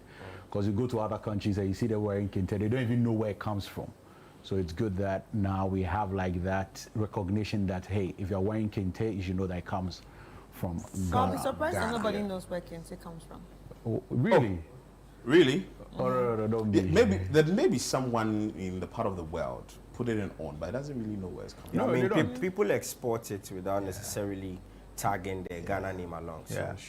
it's, I mean, they wear it, they like it, it looks good, but they don't know where it's We are coming looking from. forward to having more products or made in Ghana products being certified GI. Yeah. I think one of them that needs or has to is the Batakari or the Fugu. Yeah. Because I mean, it's really interesting when you tell people about it. So anytime I wear it, my friends go like, "Why are you wearing this big shirt?" And I'm like, "No, it's not a big shirt. It's a very interesting ceremonial shirt." But you know, I like it. Really? Yeah. But Takari, I think I need to get a lot. Like How many do you have? Shawana would do it. No, I don't have the number I want here, so I can't mention.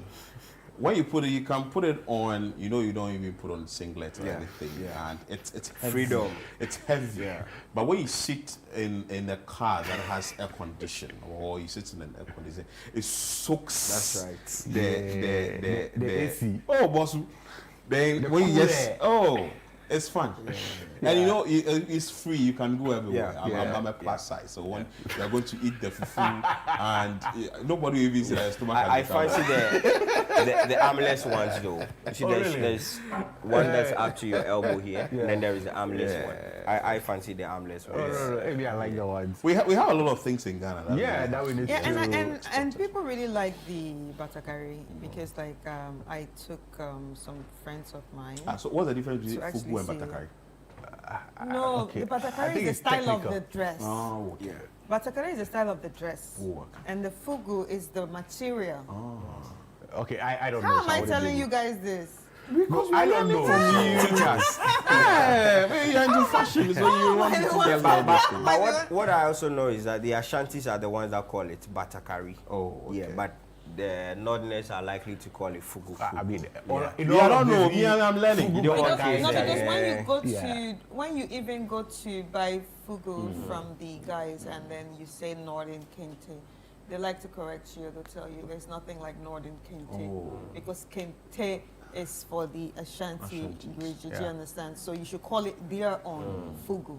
They say they'll tell you no, you can't call it Northern Kente. Beautiful. Yeah, so it's good. Me, I'm excited about that, and I'm looking for, like I said, to other things, also having the geographical indications. But you know, our brother Akwabwa. Yeah. You know, after his marriage, you know, there's been a lot of like controversies around him. People are saying he married and he fell off, and then he married and his music career has gone down. People are even saying people who normally sing a lot about love are not lucky with marriage or with love. So it's been on and off. And recently he posted a picture and then people were started, talking ill about him. So it's very, his looks, yeah. So it was a very interesting time. Now he's gone to an interview to say that, hey, when he married, he lost funds due to marriage. Yeah. Yeah. So apparently, you know, he sings about love and all that. Oh, so the ladies were ladies, yeah, ladies man. So he even mentioned that ladies went on to DM him, sent him direct messages before his marriage. But now all those things have stopped, and he says he's lost some fans. Yeah. How do you lose funds? Because of marriage. Whoa. Oh no, but You know, I wouldn't. You know, I don't think I agree with people when they make comments like that, like saying that when he got married he has lost weight and all that. He was already losing weight before he got married. That's one thing we should remember. He was already losing weight before he got married. He's not even a big person to start with. Yeah, he's never a been big yeah, bone person. Yeah, So big bone person. Yeah. I don't think Akwaba it's, is not. yeah. You know, sometimes it's your physique comes naturally. Sometimes Yeah. there may be things you'd want to do. You can drink all the apitami and all those things. But if you are if you are lanky, you are lanky. You are lanky. If you are bulu, you are bulu. Yeah. Whatever it is, it's how you go about it, how you manage it, and all. So I think people saying this thing about Kwabwa is. It's neither here nor there. Yeah. But they're losing their followers as a result of marriage. Anyway, sometimes something has to give, you know, because you It's a brought a sacrifice, woman, yeah. you brought a woman into your life. His marriage, he hasn't lost his fans. No, but I mean, audiences differ, you know. If you put a song out there, you're not getting the streams you are looking forward to. Yeah, because the you know, numbers for have you, reduced. when you drop a song, the first 2 days at least, your hardcore fans should give you, let's say, 2K streams. Maybe you need to work harder. Oh, but No, really, but in 2 days, your hardcore fans have not given you the 2K streams. But maybe he's also seen his followers. Yeah. Maybe some people have Times change. have Times actually change, unfollowed but I don't him think or it something. has to do with marriage. No, I mean, but that's what he's telling saying. us. I mean, he knows what he's basing on to. So But it's okay, good. so let's so he should just come out and choose one right now. No, You no, want no, the but it's marriage or good. you It want the makes. Would you choose? Would you choose? You better tell us what you want now. do You want what? the marriage or you want the fame? If you were in this Definitely phase, what would you want pick? Your fans or your marriage? Who's fans? Hey. I've already gotten the money I want, so why not? Okay. So you stay in the marriage. Yeah. Yeah. So If it makes me happy. If it makes you happy. Yeah, if it makes me happy, if it's what I want, because I think I think at the end of the day, everybody knows what they want at what point. Yeah, so if it's family, if it's family stage now, then we stay in the family. Maybe we'll start farming or look for, or maybe open record label and then start training people that are not married. But he says his songs will win them back, so he has hope that of course as he continues Ah, to but drop I more mean, good this music. story about fans disappearing. But you see, you know, because- it's maybe it's initial. The initial Yeah. stages. As soon as you How see, many years has this you see been? somebody will be crashing on you, right? You may not know that Fifi, you know. Let's use somebody, a poll. you He no, normally let's gets use Fifi, that. I He bet. You don't know. You normally may gets not know that you Fifi. Someone is really crashing on you. That is then, true. Then the next minute they know that Fifi, so you go marry. Or if you get The girl. lady go ball. You get girl. If she's following you, she will unfollow you. Yeah, I get You get you. girl. I feel you. So I maybe feel you, that's big what fool. happens. I feel you. Oh, I Philip, feel but you. But you can't say that on I feel you. But some She's a things are crush. supposed to be I feel kept. you. No, but she's a crush. No, you are crushed, but you know that there is nobody attached to whatever property you want. You So- are a crush. Stay there. Oh no. No, it's always good to stay a crash. Do you have a girlfriend? You said? Do you have a girlfriend? No, no, Do you have a really. girlfriend? After saying that, you end up losing some fans. Oh, wait. You wouldn't want to lose some Echo fans. actually has a radio crush. Oh, really? She says Echo's Heartkeeper was the girl's name. yeah. Abby from Abby, Telford. Oh, have you met her already? No, I'm not mentioning. No. I mean, she's already in there. She's She's already a in the Heartkeeper. UK. Oh, she's a UK. Yes. Are you ready to Echo's, mingle with Echo's her? Heartkeeper. But you can do some video calls. Yeah, she Are you says ready I'm to like mingle her. with her? I am. She's your heartkeeper. Yeah, That's what I have. she said. I've kept her heart. You know. But you know so- your this thing's watching. my what? Yeah, you know. Let's go ahead. My crush. I don't know. For crush is there. Eternal crush. Yeah, for crush is there. Let them I love crush it. it. You know. Hey, Let them do I follow girlfriend you? or not? Any other story for us? Yeah, and Sewa Bruni, as we all know. Odobroni. Odobroni rather. Yeah. Okay, Odobroni. so apparently she's sued Daddy Lumbe's family. This issue brewing in the family of Daddy so she Lumba, claims So the two women, Yeah. right? No, Yeah, okay, it's yeah. actually Akosia Sewa. Akosia that Sewa sued them. Odobroni Yeah. and you That know, she's the sole wife. I don't think she's. Yeah, she said she's. Well, no, she she said legally. she is the She's legal the wife. She's sole the wife. legal Yeah. wife. Yes. Legally. okay, Yes, I that is mean, what we are I getting. mean, you But know, how is that? sometimes- How are you picking up information from that? So she claims she wasn't involved in the planning process. She wasn't informed about the date, whatever. But it's 6th December. Yeah, so she's Yeah. seeking an injunction on. Okay, on please make us understand something. So who was the first one? And Oh, Can we go back? maybe the picture should can we be go on. back? Yeah, So okay. this is the first one, Yeah, this is the right? first one. This is the main one. Yeah. okay, That this was is the first one we know. that it's all married. the way in Germany. all right. Yeah. This is the, Yeah. the Who Germany one. came down Down for because So of- this for the one 1 week celebration. has been with has been with Daddy. Lumba. in Ghana. Yeah. moving to So all the programs. which was one happening. does he sing about? I think I've only heard about.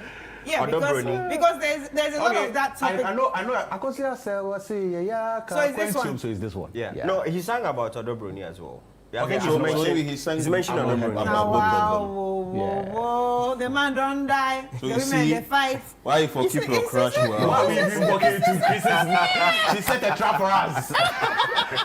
She set a trap for us. You should know who is crashing, who you are bringing on board, and how you are actually making now. things. But he saw rest in peace. Yeah, perfect peace actually. Somebody's supposed to be buried when in December. Yeah, December. Two people alive are now fighting for bodies. No, I wouldn't want us to call it a fight. I mean, It is it's- almost a legal it's, No, fight. it's just one party who is not okay with how things are going. Yeah. And they So should she's involve her only- now. Which of them? This one, the main one. Yeah. The main chick. No, the oldest one. Yeah.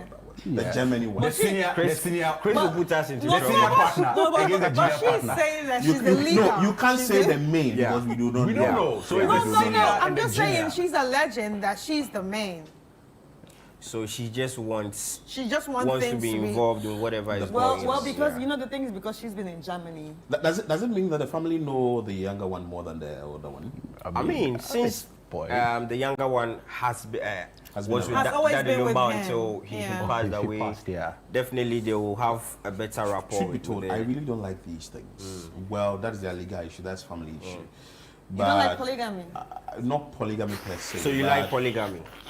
I'm not going to sit on TV to say whether I like polygamy or not. You like polygamy? You can't push me into that. No. See, today I'm having the time of my life, man. maybe Priscilla is watching, and I wouldn't want to say something that. But you know silence means consent. I'm not saying No, no, that. no, See, no, I haven't If you stated decline- no. if you I decline, that means you haven't. consent. No, I haven't stated my point. No, but whether I'm in or you're out, out. I'm in Are the you in middle or or out? indifferent. You can't ask me that question. I'm here to ask you the questions. I'm the host of the show. You are a guest, so you can't do that. So what I'm saying is that, see, when somebody passes on, then you see, The whole issues of you see, it doesn't really put the family's name. But do you know what really results in this? No results in that. You see, in Ga, we have something we say, koyeshka, na fu ogbelehe. What does that mean? So to it, If you have money, that's why people fight over your body. But if you don't have anything, nobody even show their face that they are related to you. So in all of this, you realize that because it's a name that has lived well. Yeah. That's why all of this is happening. Yeah. So it should tell you that as a man, if you're living, number one, live well. Because when you die, then you know. Because if people are fighting over you, then you know like you lived well. No, people have actually lived well. That exactly. people But that they nobody live had to fight about no, them. but that, yeah, because So, they also, I think sometimes let's call it spade a spade. Yeah, quite When scar. you are alive, But I just mean- put things in order. yeah, quite Put things in order. Talk. Make it open. This is where you are. This is where you are. Like now everybody don't know their space. Yeah, you but know? I also feel like, in all of this, everybody that's a stakeholder and stakeholder in coach should be involved in all of But this. you see, then again, what we understand is sort of an injunction is going to be on the funeral. Yeah.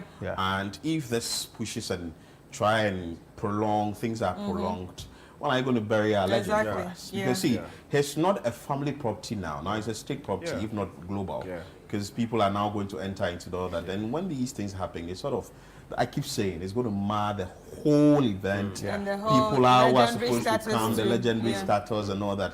But anyway, as many But have to be yeah, careful. Like, they're fire. the We are, core we are, crusade. we are Yeah. hoping the whole thing will be brought under They're control. fire. Whether it's mad or not, he's still a legend. Yes. That's it. Anyway, Akwa, thank you so much, and Fifiana, thank you so much. But I want to wish a special happy birthday to a Special? very good senior man of mine, All right. Mr. Martin Yeboah. He is the CEO for Corridor Gardens, a restaurant in East Legon, and also another restaurant in Nairobi, Kenya, Golden Stool.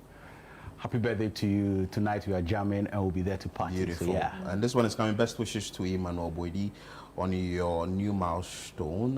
May this new year be your best year yet. And may the good Lord meet you at the point of your needs, just as you've been doing for others. Long live and prosper in grace. This is coming from your friend, Helena. And also a very good morning and also happy birthday to Pastor Geoffrey Afadode. He is a senior pastor for Covenant Worldwide Ministries here in Accra. And also happy birthday to Esther Ajua Echa Amponsa. You are the amazing big sister in this world. Wishing you a day filled with love, laughter, and all your favorite things. You are not just a sister, you're a friend, a confidant, and also a constant source of inspiration. Here's to another year of adventures, memories, and making more moments to cherish. Love you so much from your babe sis. That's your baby sister. Well, that's how I wrap up today's edition of Breakfast Daily here on Channel One TV. It's been an exciting one, Chris. Yeah, very, very exciting. And another exciting thing is it's the weekend. Yeah, we're going to have a lot of fun. Yeah. Many thanks for your time. Keep watching Channel One TV. Bye-bye. Bye.